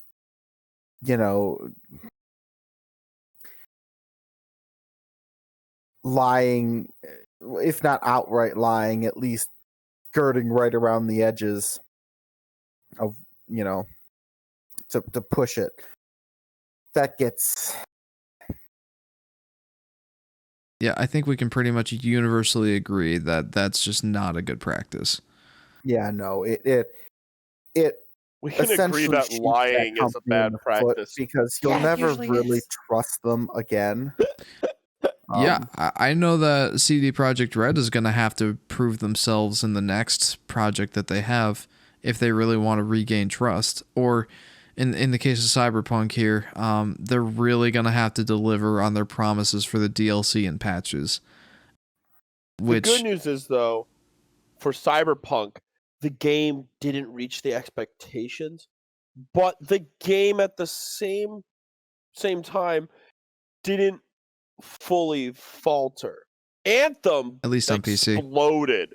Like, Yeah, if you want to talk about worst ones, it exploded. But I would say, if like, we're done on the picking chart, the it's like dead-bloated corpse of Anthem, it's like 70% matching the hype. There was a lot of mechanics there, the versatile and the interactability, but the complexity wasn't matched to the level of hype. I was gonna say CD Projekt Red especially. I think part of it is it feels like it was rushed out the door too soon. It needed 6 months more for them to hammer out bugs, and like it wasn't that how can I say this? It wasn't that their vision was too far from the reality. It's just that part of that vision was the immersion of the world, like being so complex and real to life, and that immersion was just getting repeatedly kicked between the legs by the game breaking bugs, the glitches, even on PC, all the little glitches and stuff. It very quickly will break your immersion of the game, and when that was a big thing about it, it just really grates on the nerves there. And so, like, I really think they overhyped it. I do, but like at the same time, I think that it's not that they weren't trying to reach for that goal. It's not like they were saying we're reaching for this. I just put my hand right in front of my light. It's not that they're saying we're reaching for this goal and then they just aren't reaching for it at all. They're just not even trying. They reached for it. They just couldn't quite get there. They reached for it. They just didn't quite grasp it. And I think a large, not all of it, I think it does fall short in other ways. I think a big portion of it was just like the I guess what we refer to is the quantitative errors, like the actual just the game is not working. The game feels unfinished, just not. It feels like it needed 6 more months, essentially in beta to hammer out, for the development team to like hammer out these bugs and smooth out the experience type thing. And I think that if that had been the case, I think it wouldn't have been such a forgive the expression shit show on release. I think it was, like if the game played perfectly, which it basically did for no one, but if such a miracle occurred and the game played perfectly with no glitches, it was, within shouting distance of what they were aiming for. Like you could definitely it was close if not there, but then just like everything not working made it just so much worse. Yeah. And just sort of like, if the hype level was at like 100 and the game was working perfectly and it was an 85, people wouldn't have been thrilled, but they wouldn't have wanted to burn CD Projekt Red at the stake. But when it came out and then it virtually didn't function on console and even PC was buggy and full of glitches and stuff, that just shattered the immersion that they were trying to build. It just repeatedly, I've seen so many things where it's just you can't get caught up in the story or the immersion of the world because you turn a street corner and just your car decides it's going to start doing cartwheels for no reason, or any number of graphical bugs or anything else. And I think that that just made it an absolute disaster. But I guess I was trying to say is that it's very much the quantitative failures, since the actual dysfunction of the game is very, and frankly, what I would call an unacceptable state for release. I would say so. Yeah, this really feels like it needed 6 more months in the development tank, essentially, to knock a lot of those pieces off. And and basically, if it was functioning, I think it was, if not quite the game that they wanted, close. It wasn't totally like, it wasn't there, but it also wasn't like out of the realm of possibility. It was like, to get there, like maybe a couple big patches and some DLC or something, and you could get there. Like it was, you could see that goal in the game if you could see past the floating heads of all the weird bodies and stuff. Like basically was the thing. I think it was like a minor failure in like trying to grasp what they couldn't reach, and then an absolute just like, try to grasp, got the arm cut off at the shoulder when it came to the actual like functionality of the game. Mm-hmm. Yeah, that's definitely a good summation of the Cyberpunk situation. Does that make sense? Yeah, totally. As to like why I'm saying it's like Daniel keeps bringing up a comparison to Anthem, but like, sometimes it's like, this just isn't like, this looks nothing like what you made me think it would look like. That's an excellent point. From the developer. It's not quite that. There was a little bit of that, but it was just massively compounded by the like just disastrous state on release. Like just, and I think that's like this kind of feels like something where like the marketing team was building the hype like super aggressively, and they're like, okay, it's super hyped up, time to go, and the development team sitting over here, it's like, I really think it needs 6 more months. You're releasing it next week, yes? They're like, you really need 6 months more. You're releasing it next week, yes? And it's just, like it feels like someone at CD Projekt Red had to know this was not good, but like someone else higher up decided that they were still going to release it anyway.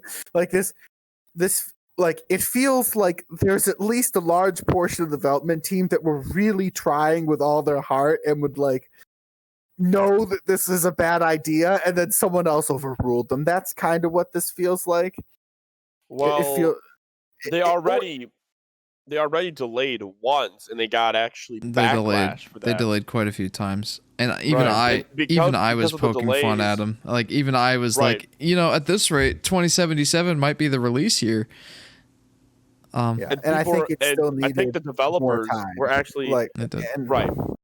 Instead of them actually accepting the fact that their game was underdeveloped, they decided to take it out before they were worried that the community would move on from their game, and they would just lose all initial launch sales and publicity. I will say that the CD Projekt Red issue is not helped by the fact that most people believe that it was an 8-year development cycle, but the actual bulk of the development happened between like 2017 and 2020. It was like a 2 or 3 year development cycle.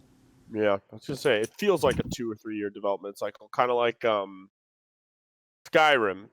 That feels like about right for like a large scale game of that size. You would think so. They used to take at least 3 years to. But a lot of people, myself included at first, thought that the game was under development for 8 years, and it was just a bungling poop on a stick show. But no, I think it really was just a case of mismanagement for the most part. Like it feels like somewhere along the lines there were communication issues like in multiple places that just sort of like, and it all came crashing down. All right, Henry, do you have any thoughts to add to that?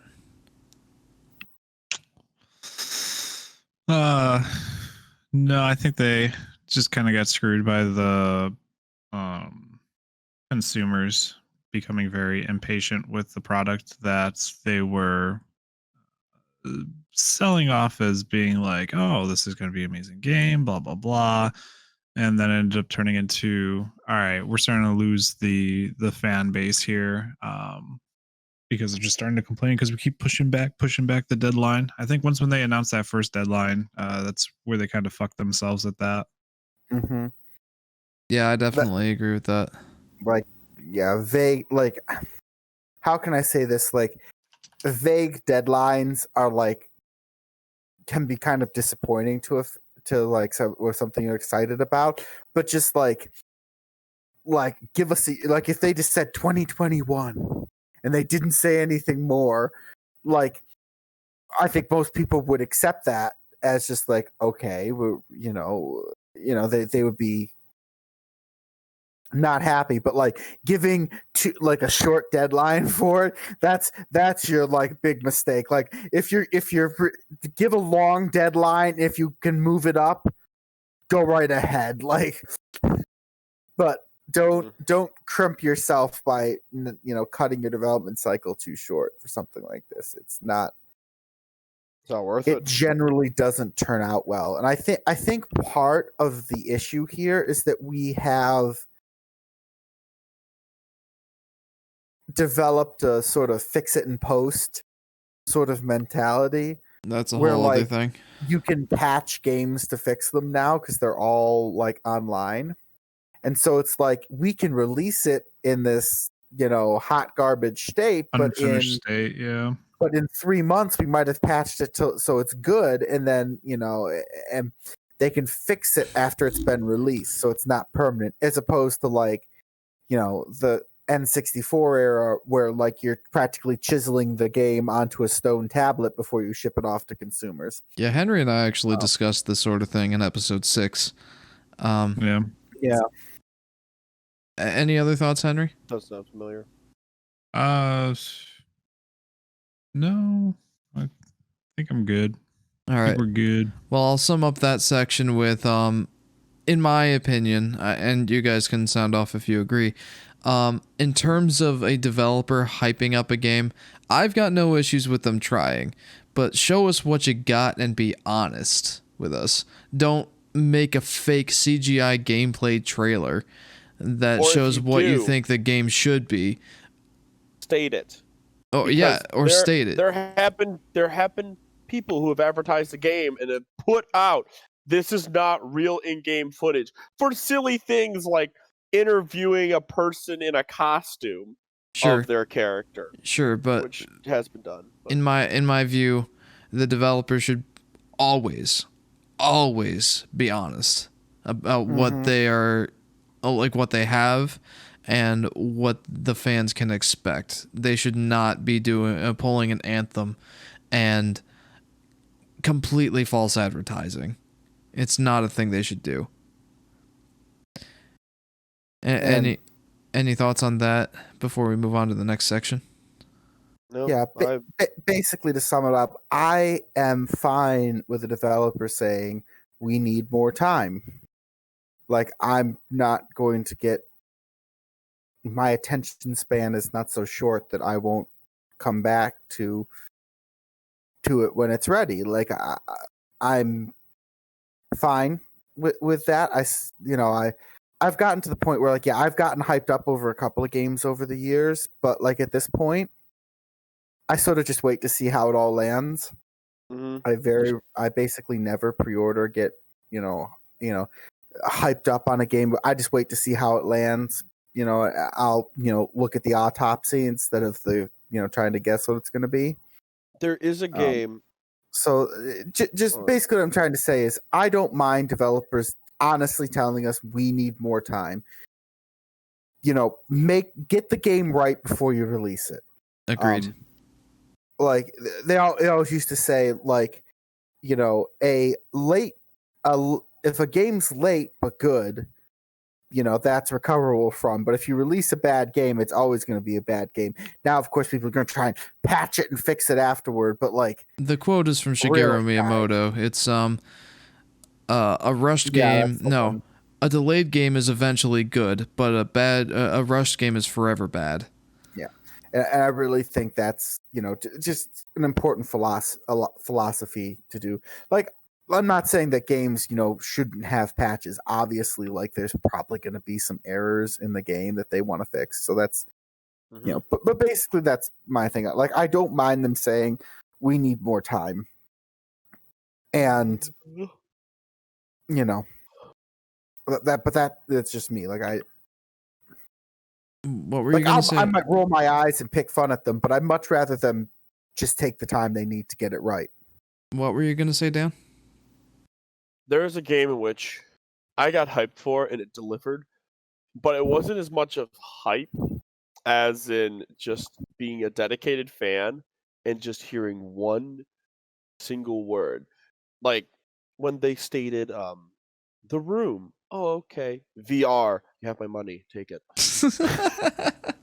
It literally took that. They said The Room VR. I looked it up, found it, immediately bought it on Steam. And there I was in the middle of my room holding a cube going, I'm solving a 3D puzzle box. That's awesome. This is so cool. And there was another game, which was Risk of Rain. I actually got your younger sister, Janae, into Risk of Rain. Me and her used to play the first one at the house. You guys did. And I was like, I love the mechanics in this game. The fact that difficulty is time-based, which is so unheard of, but it's so smart in a resource management game. Like, what's the one thing you have to manage? Time. Okay, let's just make difficulty scale with time. Don't stay in one spot too long, Billy, or you'll just have to deal with the final boss, at stage 1. And that was a truly amazing experience. And then all of a sudden, I'm just sitting there like, hey, did you hear Risk of Rain 2 came out? Risk of Rain 2 just came out? Yeah, it's in 3D. Take my money! And I literally just went, you streamed that a few times. I enjoyed watching those. And I streamed it quite a bit. But then I was the person that got the game before the hype happened.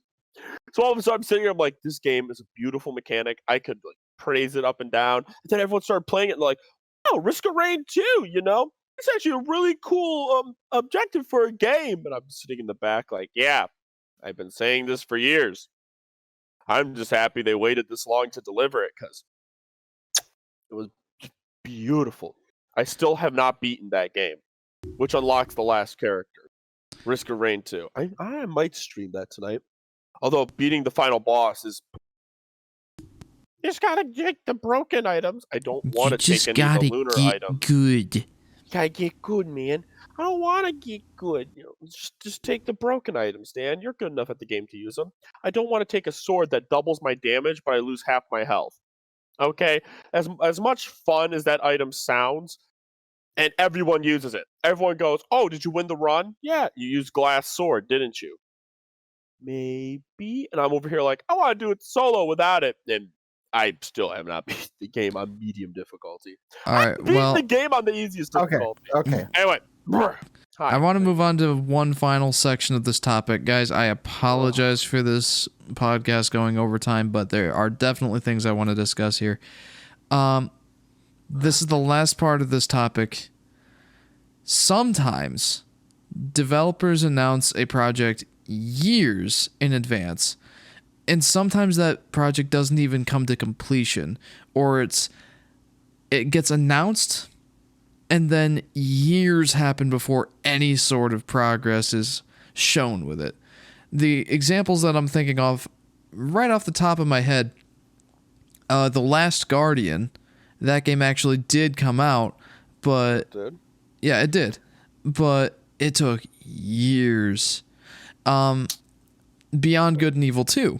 We saw a lengthy cinematic trailer for that game at like E3 2014, and it disappeared. It's nowhere to be seen.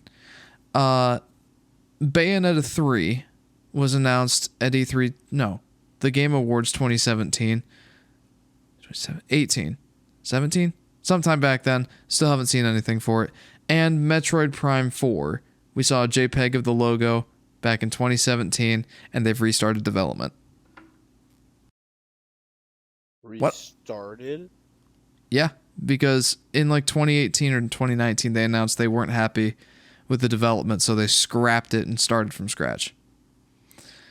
Guys, what happens to the hype for these games?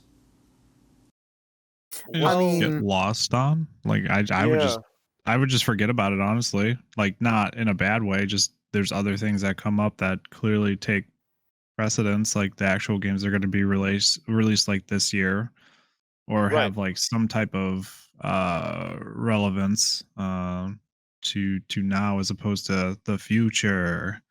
Another thing you could toss in there too, Jeff, is there's the one PC game I've been waiting for forever, which is like I think it was called Lost Ark, which is I think Korean right now only, exclusive. Hmm. And I've been waiting for years for that to finally have like a Western fucking server set up to be able to play that. Mhm. Excuse me. Okay, yeah, that makes sense. And how's your hype been for that one? Like, oh my god, that game looks amazing, but like I keep forgetting about it, and then every time I'm like, I could really go for like an MMO, and then I think about that game for like a split second, and I'm like, it doesn't have a server over here, anywhere's even remotely close to being able to be played from here. And I'm like, all right, gonna forget about it again. That's interesting. You know what you but it could makes sense. do, Hen, is Yeah. you could build a server. No. Yeah. Well, you have to localize the game first. Yeah. So build a server. You hush. You should build the game too. Localization has a lot more work to it than just building an American server. Oh yeah. I'm just hearing quitter talk. That is correct. Anyway, You're right. I just don't know Korean. I'm sorry. I don't. That's what I thought. In truth, I almost don't know why they bother to do that, except to like, you know, I think they do it to show that they're actually working on something, to give Yes. you They some want it for that vague stock idea. value. Yeah, What it's essentially about, just guys. for investors, you Yeah. know, and stuff, to like keep interest in the company type thing. Like, I don't want to. because in terms of like, you know, like, how can I don't want to cut you off there, but I know that I have that feeling for Metroid Prime 4. I think that game was announced way too early, but I know why they did it. It's because Metroid Prime, or the Metroid series, has been in a slump since like 2007 when Metroid Other M came out. In 2017, they announced that, no, 2010 is when Other M came out. Metroid Prime 3 was released in 2017. 10 years later, they wanted to announce, yes, this project is in the works. We are going to make a Metroid Prime 4. You guys have this to be excited about. And I understand why they did that, but it was way too early. I think it would have been better waiting until they had some sort of gameplay or at least a CGI trailer to show. well, I think part of it is just like saying we haven't forgot that, like we are actually working on this, guys. Like, it's very basically they're not giving us any gameplay. They're saying yes, it's in development. They're like, we're not going to give you like a date or like this. We haven't forgot about this. They're basically just reminding everyone that, like, no, we know we're working on it, type thing. Like, it's in the background there simmering away, just so that I think it's less for like get hyped about it and more like we haven't forgotten you type things. Yeah, that's a good point. I think it's more like, yes, like they bring it up periodically. Yes, we're still working on it. Like, we haven't forgotten you. Like, it's there because these things take time, especially Sure. like Do you know big how hard it games is like to that can make a take. realistic Goomba? Like, look at the Zelda cycle times and stuff. We're talking, and that's and when you think about Zelda, they've essentially been, where they finish the one game, take your 2-week break, come on back and start the next one. Like, not quite. That's that's obviously hyperbole, but like, at least from what I've seen, Zelda, I'm pretty sure Nintendo just has a team that, like, its members are probably changing over time, but like, there's always a Zelda team working on the next, keeping going with Zelda. But even with that sort of massive They established have a team, Zelda orchestra. Even with that sort of massive established team of people working on it, it takes, how long was it? It was like 5 years. It's about something like 5 that. years. It's about a 5-year cycle. Oh, Adam. And this is not. On that note, this should make you feel old. Zelda Breath of the Wild turned 4 years old this month. Yeah. Yeah. That makes me feel old. But anyway, It's a young game then is what we're seeing. But anyway, it does not feel like it should have been 4 years. Zelda Breath of the Wild, the Zelda games are maybe not like are generally very expansive 3D worlds. They're maybe not like the AAA-est of AAA-est games with like the eye-wateringly newest graphics or anything like that. But they never have been and never will be. Yeah, no, that's not their purpose. They are, but they are immense undertakings.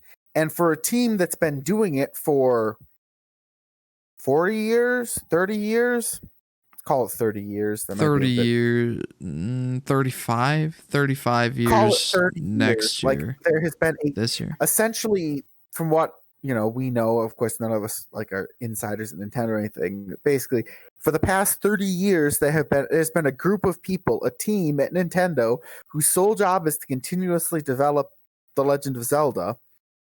And so this is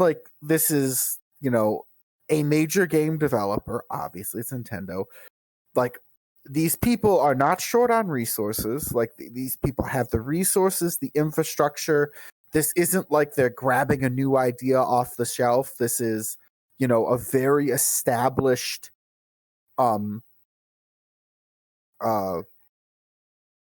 franchise instruction. So like they have everything going for them to like produce these games quickly. And it still takes them 5 years to bang out each of the series. And now these games tend to be quite high quality too. So but it's a 5-year development cycle for that. Even 3 years out, like they could have a game in development for 2 years.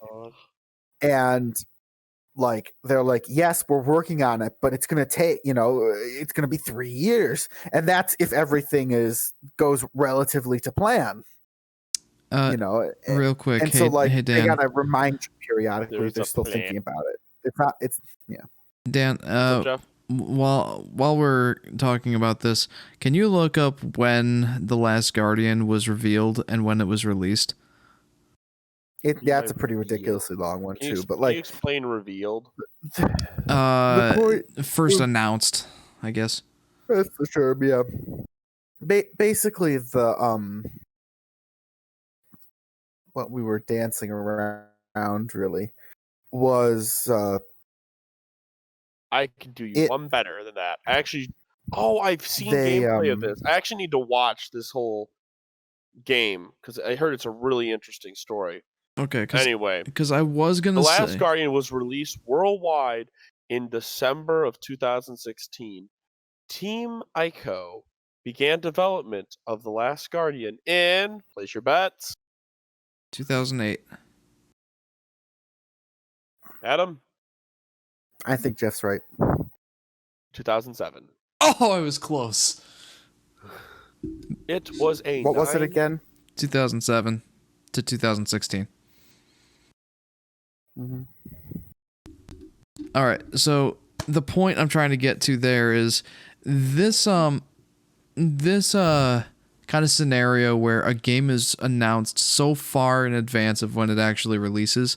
Henry has stated, and I concur, that largely the hype dies out. In fact, Bayonetta 3 developers said to the fans, why don't you just forget about Bayonetta 3 for a little while? We'll let you know when we have something.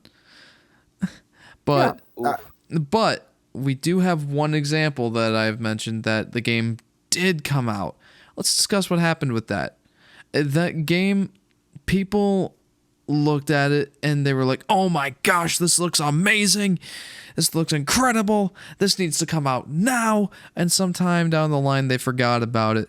And then it was announced it was coming to the PS4. Oh my gosh, it's coming out. It's coming out. It's out. It's okay. The game ended up being okay.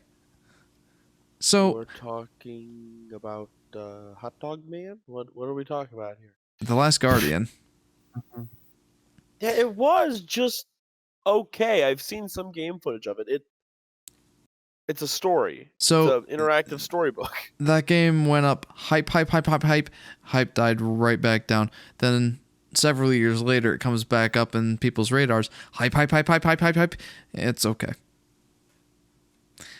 So that's interesting. Like, it kind of fell off people's radars for a while, and then when it was actually announced it was actually coming out now, people got back hyped up for it, and then the game was okay.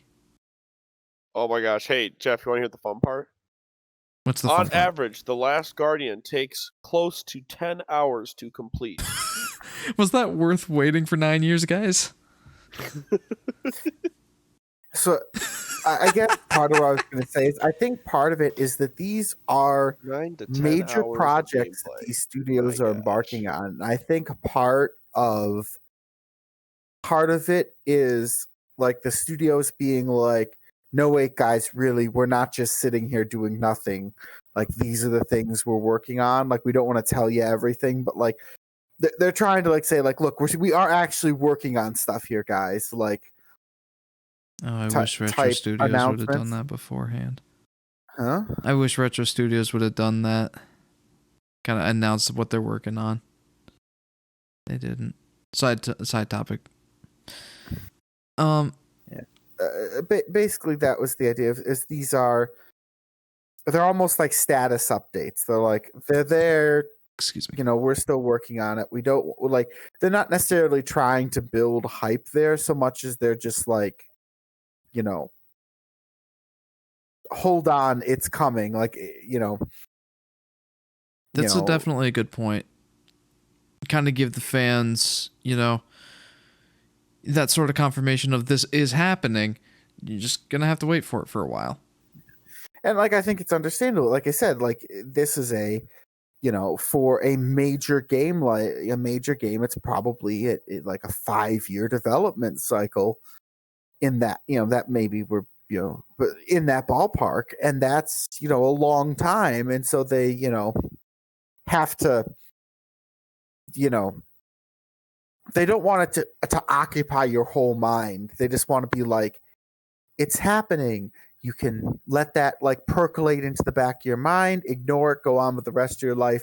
So you're not like super shocked when it like all of a sudden people start talking about it. Like, oh yeah, no, they said they were working on that. Like just, you know, the example that comes to mind is like sometimes on Amazon, especially for like larger publishing houses or more I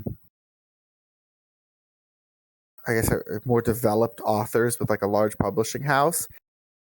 Basically, the publishing house puts a pre-order on Amazon like 6 months in advance. Like when they receive the manuscript to edit, they're like, we can have this ready in 6 months from now, because they know they can, and they'll put the pre-order on, and then like it'll come up on your feed. You're like, oh, the next out, and then you look at it, it's like 6 months, and you're like, and now I'm wiping my memory of that. We're gonna go on and read something else, because you can't. Oh, that's how like I feel with Metroid Prime 4. Boy, Yeah, is you know, that how I feel with Metroid Prime 4. Yeah, and sometimes you really like these series, and so like it catches you again. You're like, oh, and then you're like, no, I can't. I have to like go. Like if like this is too far in the future to like sit here waiting for like you have to. Just a couple hundred years, you know. What I worry Normal about wait with time. these games is that they end up being a situation like with Kingdom Hearts 3, where the sequel or just the game in general is so long awaited that fans get their hopes and dreams and expectations up about what the game's going to be, and no matter what, it will disappoint because people just have their expectations too high. Like with The Last Guardian, again, the game ended up being okay. People thought it was going to be the best thing ever. I worry about that with Metroid Prime 4 and Bayonetta 3, where the general fan who doesn't like think about the stuff going on behind the scenes and whatnot is like, they've been working on this game for how long? Shouldn't it be amazing? That sort of thing. Unfortunately, there is a component of art to video games. In fact, quite a large component of them is an art. It's not a science. Exactly. And these things take time, and there's no guarantee that they'll be good. And it's also important to note, and this is very important sometimes to note with stuff like this, is something being objectively good is, well, it's hard to be completely objective with these things because they are, games art, are like, a subjective medium by nature. Yeah, exactly. Something can be high quality and you can still not like it a lot. Yeah, like, for sure. Like, basically, the point is, it can be like the things that we can quantify, like it can be objectively, you can say like, this is beautifully executed, but I don't like it, and that's fair because everyone has their own opinion. Gosh, like, part of learning to game I had that appreciate with. I just part don't of remember. learning to appreciate art is being able to, like, I don't like this, but objectively I can, like, see value in it. Not necessarily easy, but it's, but and I think we take that too far sometimes. But I guess the idea is, just because people don't like it or people like it doesn't necessarily line up perfectly to like the effort put in. Mm-hmm. Because it is, it is a very as you said, a very subjective medium. Right. And so if it doesn't hit the right notes, all our visions for a game are not all the same. Hopefully the marketing and everything gets everyone's visions sort of aligned, but like, Mm-hmm. Mm-hmm. Well, I think I'm gonna want to wrap this topic up. Yeah, we've been going for before I do, Daniel, Henry, do you guys have any last thoughts about the hype culture? It's stupid. If that summed up the 2-hour discussion perfectly, Henry. Go ahead, Dan. I'm sorry. If any of the viewers out there, since we are wrapping this up, if any of the viewers out there like this conversation, have any questions that they would like to bring up and our thoughts, and to go back into hype culture about a certain area of it, please leave comments and send it to. We have a Discord for these chats, right, Jeff? Yep, that's in the description of this here podcast. All right, listen to this man. This man up here. That's Adam. This man. Listen to this man. I'm below you. Basically, I guess what I would say is that this man. Hey. We can't control like hype culture as a whole, but when it's like a community reaction, just take it with a grain of salt. Just like, try not to let yourself get caught up in it. Like, remember to temper your expectations. It's exactly. very important. Mm-hmm. That is how I have not been disappointed by a single Nintendo Direct or Sony State of Play recently. I go in expecting absolutely nothing. And then I'm just happy. They've already brainwashed you, Jeff. And then I'm just happy. And then I'm just happy when something good happens. That's how I avoid disappointment. Expecting nothing. It's kind of depressing sometimes, but it works. Believe me. As someone once put it, all of a pessimist's surprises are pleasant. Amen to that. Yeah. Don't mind me. I just dropped something. Basically, if you don't expect anything or set your expectations really low, you can only be pleasantly surprised. Basically, is the idea. Don't. And again, it's hard. It's a depressing way of looking at things, but man, does it have good payoff every once in a while. I've gotten very cynical as times went on, so And that says some amount of cynicism and skepticism is kind of healthy, especially when it comes to a developer. It's not even kind of healthy. Especially when it comes to a developer trying to overhype a game. You go in thinking, I'm going to keep my eye on you, CD Projekt Red. I see what you're doing. I'm going to keep an eye BioWare, on you. stay away from me. BioWare, I'm not buying your game now. Yeah. If we do not question, how can we learn? Exactly. How can we learn that somehow we went from I shouldn't say that, but a lot of the bigger companies are playing with money more than gameplay and interesting concepts. And it's without a doubt, weird rise of the indie developers who indies are coming up with these crazy concepts, and people are just like, take my fucking money. This topic is for another day. Topic for another day. Actually, we already covered the topic. If you want to go back and no, we haven't. We have not covered that topic as in depth as I'd like to yet. That's a topic coming down the line. Mm-hmm. I think we have one viewer question before we go. We do, guys. Retro Dude asks us a very good question this week. Now, this is kind of going into a topic I want to discuss sometime down the line, so I want to be kind of brief about this, but I'm just going to go ahead. Retro Dude asks us, why would people want to ban violent video games when they don't affect people? Now, okay. Now I want to start off with one quick thing. Back here. There's kind of a premise to that question that I don't 100% agree with.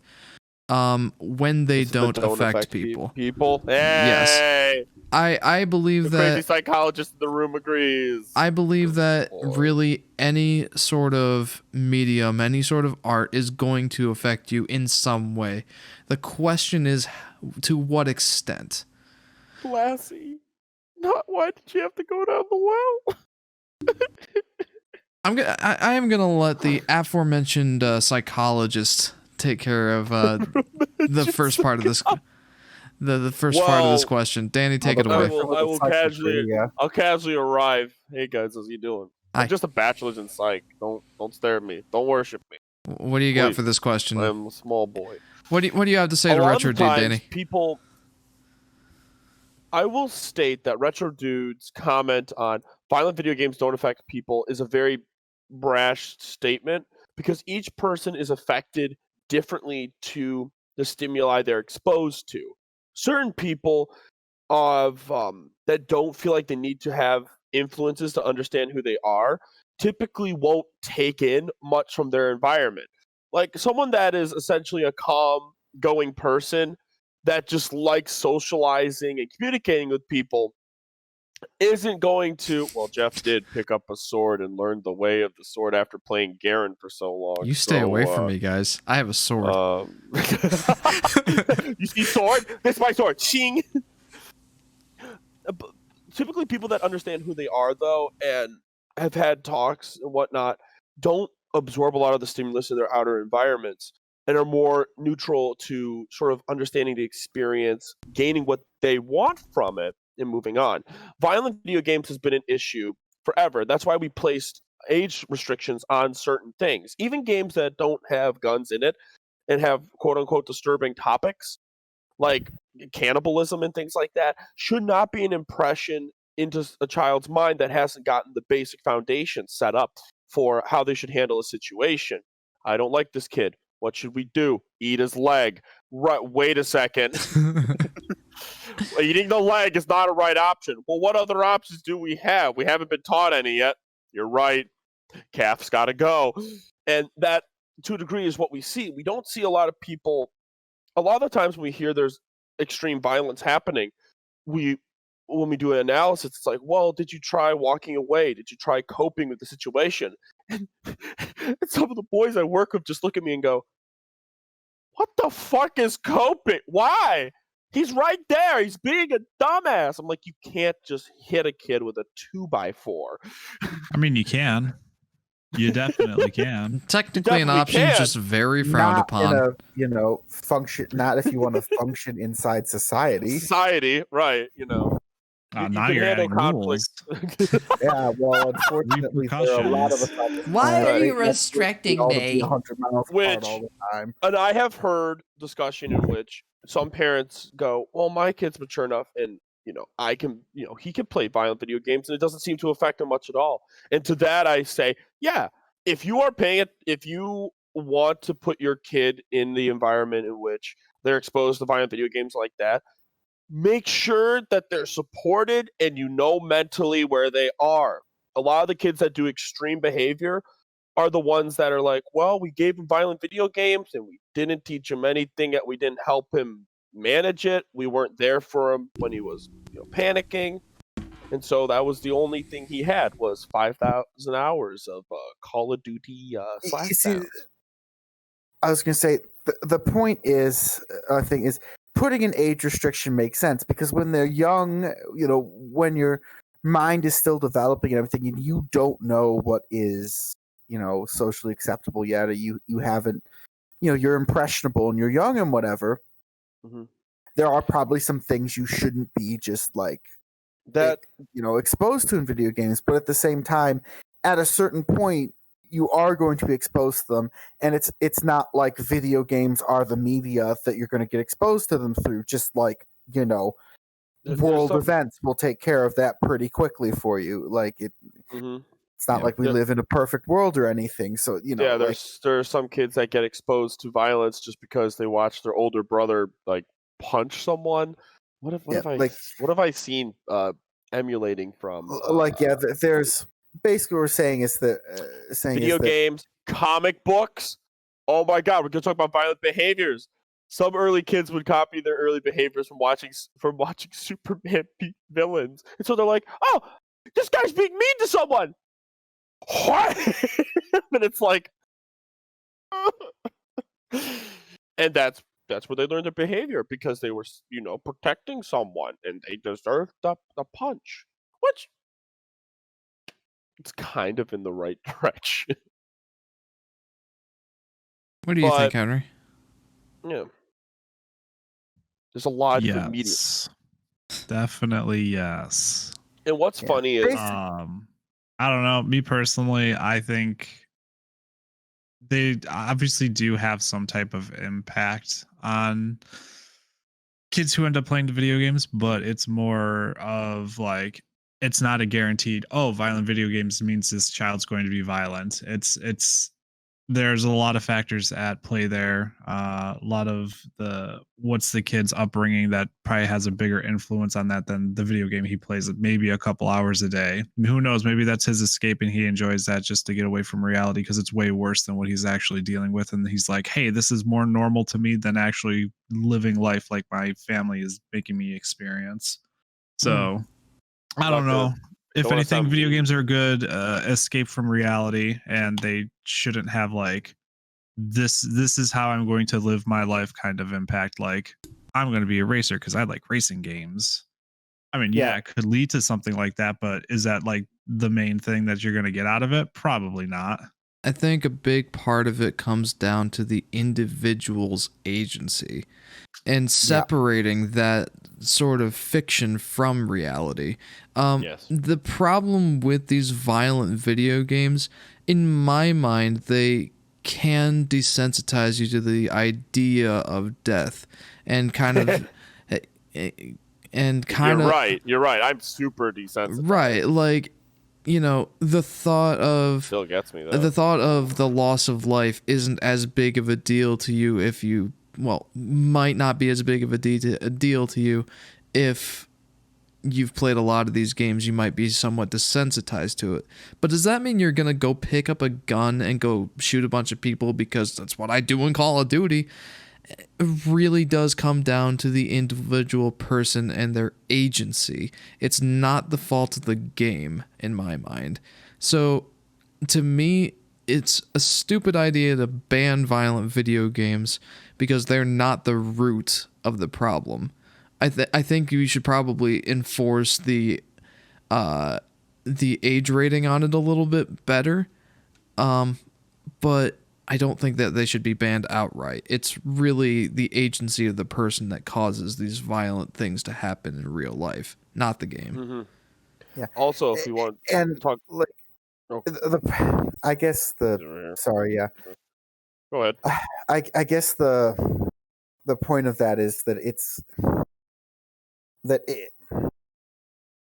I guess I see the point about trying to desensitize someone to violence, but at the same time, like, I think that most, people can, see the obvious difference between something that's happening in a video game and something that would happen in real life. And, not to sound like extremely cynical, but people die in real life all the time. Like, Mm-hmm.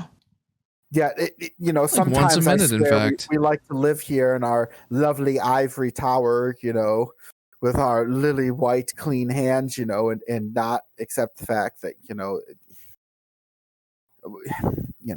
bad things happen. Like it's not, and,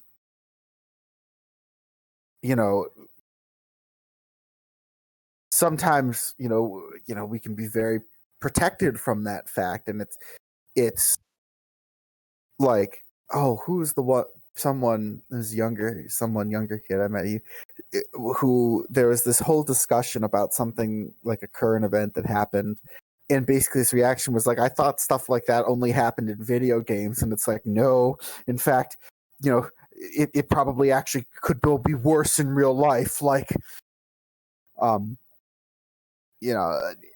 that sort of idea that they can't imagine it being real, almost like to them it's pure fiction. And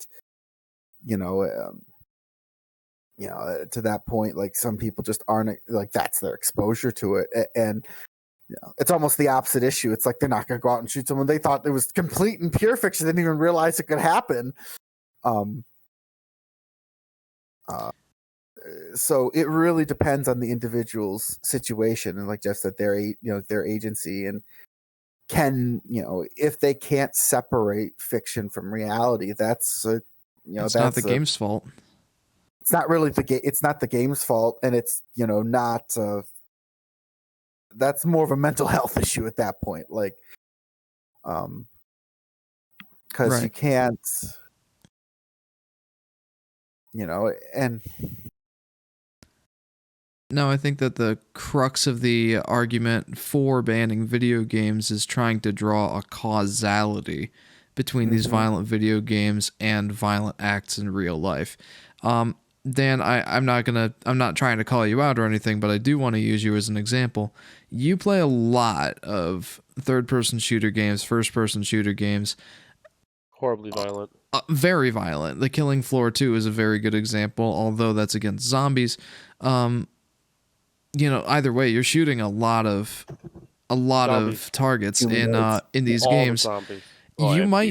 You might be influenced to think like less about the severity of loss of life, or you might even like think about what it would be like to shoot someone, or like what that entails. But you're not gonna go pick up a gun and shoot somebody on the street because you played these violent games. It might influence your thinking, but it really is your agency to determine whether or not you're going to act on that. And my response to that is, Jeff, do you know how goddamn hard it is to get a gun in New York? So that's my point. Like, I highly disagree with the idea that violent video games don't affect people. But I do believe that they're not the chief cause of violent acts in real life happening. Thus, I don't think they should be banned. Yeah, considering World War I and II happened, so they do affect people, TV, but not to the severity of them needing to be banned. Like, right. It's not like humanity the way hasn't you worded been it killing was each other since, Got it. I got you. enable. Jeff walked into the room a very strange way. Like, I mean, I will admit I do take the subject matter of games kind of seriously, and I do want to talk about that at some point. But so this will be I really do trust in people's agency and their ability to separate fiction from reality. And the cases where that's not the case, are the cases of mental health issues that So, really are not caused by the game. Jeff, I hate to do this to you, but on the YouTube version, could you please put up this picture? I just put it in the podcast discussions. Let me see if I can pull it up. What is You need it? to see this. It's in podcast discussions. What is it? It's beautiful. Ron, these are much better than wands. Oh yeah, that one. The first meme I thought of was just Daniel Radcliffe carrying 2 pistols. Ron, these are better than wands. Right down. It's a beautiful thing. All right. Well, What movie was that for? are there any other thoughts on this? I think we should just say that this is a very complex topic, and It is. it does, spill into a lot of different things, and I think we could probably have a whole discussion just about it if we really wanted to. Yeah. Stay tuned for future podcasts where we will actually go in more depth about mature subject matter in video games, but that's a topic for another day. It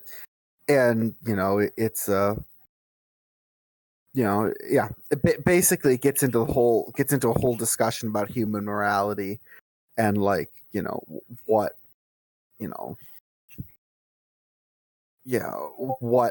how we develop our personal morality and what influences that and everything, and that's why I think the age restrictions make a lot of sense, because it is in that it is a parent's job to help inform their kids' decision. It's not just the parent's job. It's the family. It's their teachers. It's the entire support structure as a kid is growing up, where they're in those very influential years, to teach them right from wrong, to instill a sense of morality in them. And so controlling content that they have access to makes there's a very good argument for that, but at a certain point the old rose tinted glasses have to come off. You have to be able to make the decision, make a decision for yourself. You can't always, that is the consequence of having free will. Mm-hmm. You have to internalize it, and at some point, realize it gets into a very, we could really go on for that one for a while, but like I say, this is a very complex topic, and not, in the type of thing where philosophers have spent, their entire lives debating. Yeah, this type of stuff. 4 guys on a Gaming Corner podcast aren't going to be able to solve this problem for you. Like, we can relay our opinion on it. Like, I could probably dredge up some pretty good references for, various works, and various philosophers to look at, the Bible, just different, things where we build our sense of morality. Mm-hmm. And these are, and it's not like the Bible doesn't have some very violent, risque moments in it. It's got some very ugly truths about human history and human morality, human nature in it. And the whole point is to say that these things are wrong, and to say that these things are wrong, you must first describe the thing that is wrong. And this is not a this is these are very complex topics, and like we said, people spend their entire lives debating this kind of stuff, and it's important that we try and keep it in perspective here a little bit, that we don't have all the answers. And we can't even really pretend that we have all the answers. It's not really possible. We don't know. But at least you have our opinions. Yes, you have our opinions. We can point you to where we would look for, information on such that, where we look, who we talk to, because this is not a simple subject. No. But it was a very interesting question. So, Retro Dude, thank you very much for the question. Really makes you think. It does. All right, guys. Well, I think that's going to have to wrap it up for this episode of the Gaming Corner podcast. Guys, good discussion tonight. A long discussion, but a good one. Thank you for joining me. Daniel, you have live streams, my friend. Occasionally, yeah, I do. They've kind of been all over the place, but yeah, I do. Yeah, well, you can always find them in one spot. Where can these lovely people find you? One spot over by Dance Warrior 777. Wonderful place on Twitch. Yep, twitch.tv/dancewarrior777. What do you stream over there, Danny? I stream a little bit of everything. I take requests occasionally. I've been just sort of, honestly, I've been working on Cold War Zombies and trying to finish getting every zombie skin for every gun. It's been a journey. Lord, it's been a journey. Just ask my cousin Ty. Yeah, so if you want to join Dan for that journey, go ahead and follow him at twitch.tv/dancewarrior777. And guys, for the first time in a few episodes, I get to shout out myself. I am the Yoshi Fanatic on YouTube. I just released a new video asking the question, is Yoshi's Woolly World really better than Yoshi's Crafted World? It's kind of a deep dive into comparing those two games and really figuring out which of the two is better. I think you guys will like that one, so check it out over on YouTube, the Yoshi Fanatic. Adam, Henry, do you have anywhere you'd like to send the fans? No. Not at the moment, I don't believe. Okay. Yeah, Adam's Adaming. All Still right. waiting for Adam's Warhammer 40k grand strategy let's plays. Yeah, looking forward to those. There's a fun moral discussion we can get into. All right, and one more thing, guys, before we go, I do want to mention that for those of you on YouTube, if you like the video form of the podcast, let us know, subscribe, comment, let us know what you think about this new facecam format, and let us know if you think we should keep it going forward. And for everyone else, if the audio only format is to more your liking, you can find us on Google Podcasts, Spotify, Stitcher, and a couple others. So check out the Gaming Corner podcast on those sites. With that, everyone, I think that's going to wrap it up for this podcast. So thank you guys very much for checking this podcast out. Thanks for listening in. And we'll see you guys next time on the Gaming Corner podcast. Bye-bye. Adios, muchachos.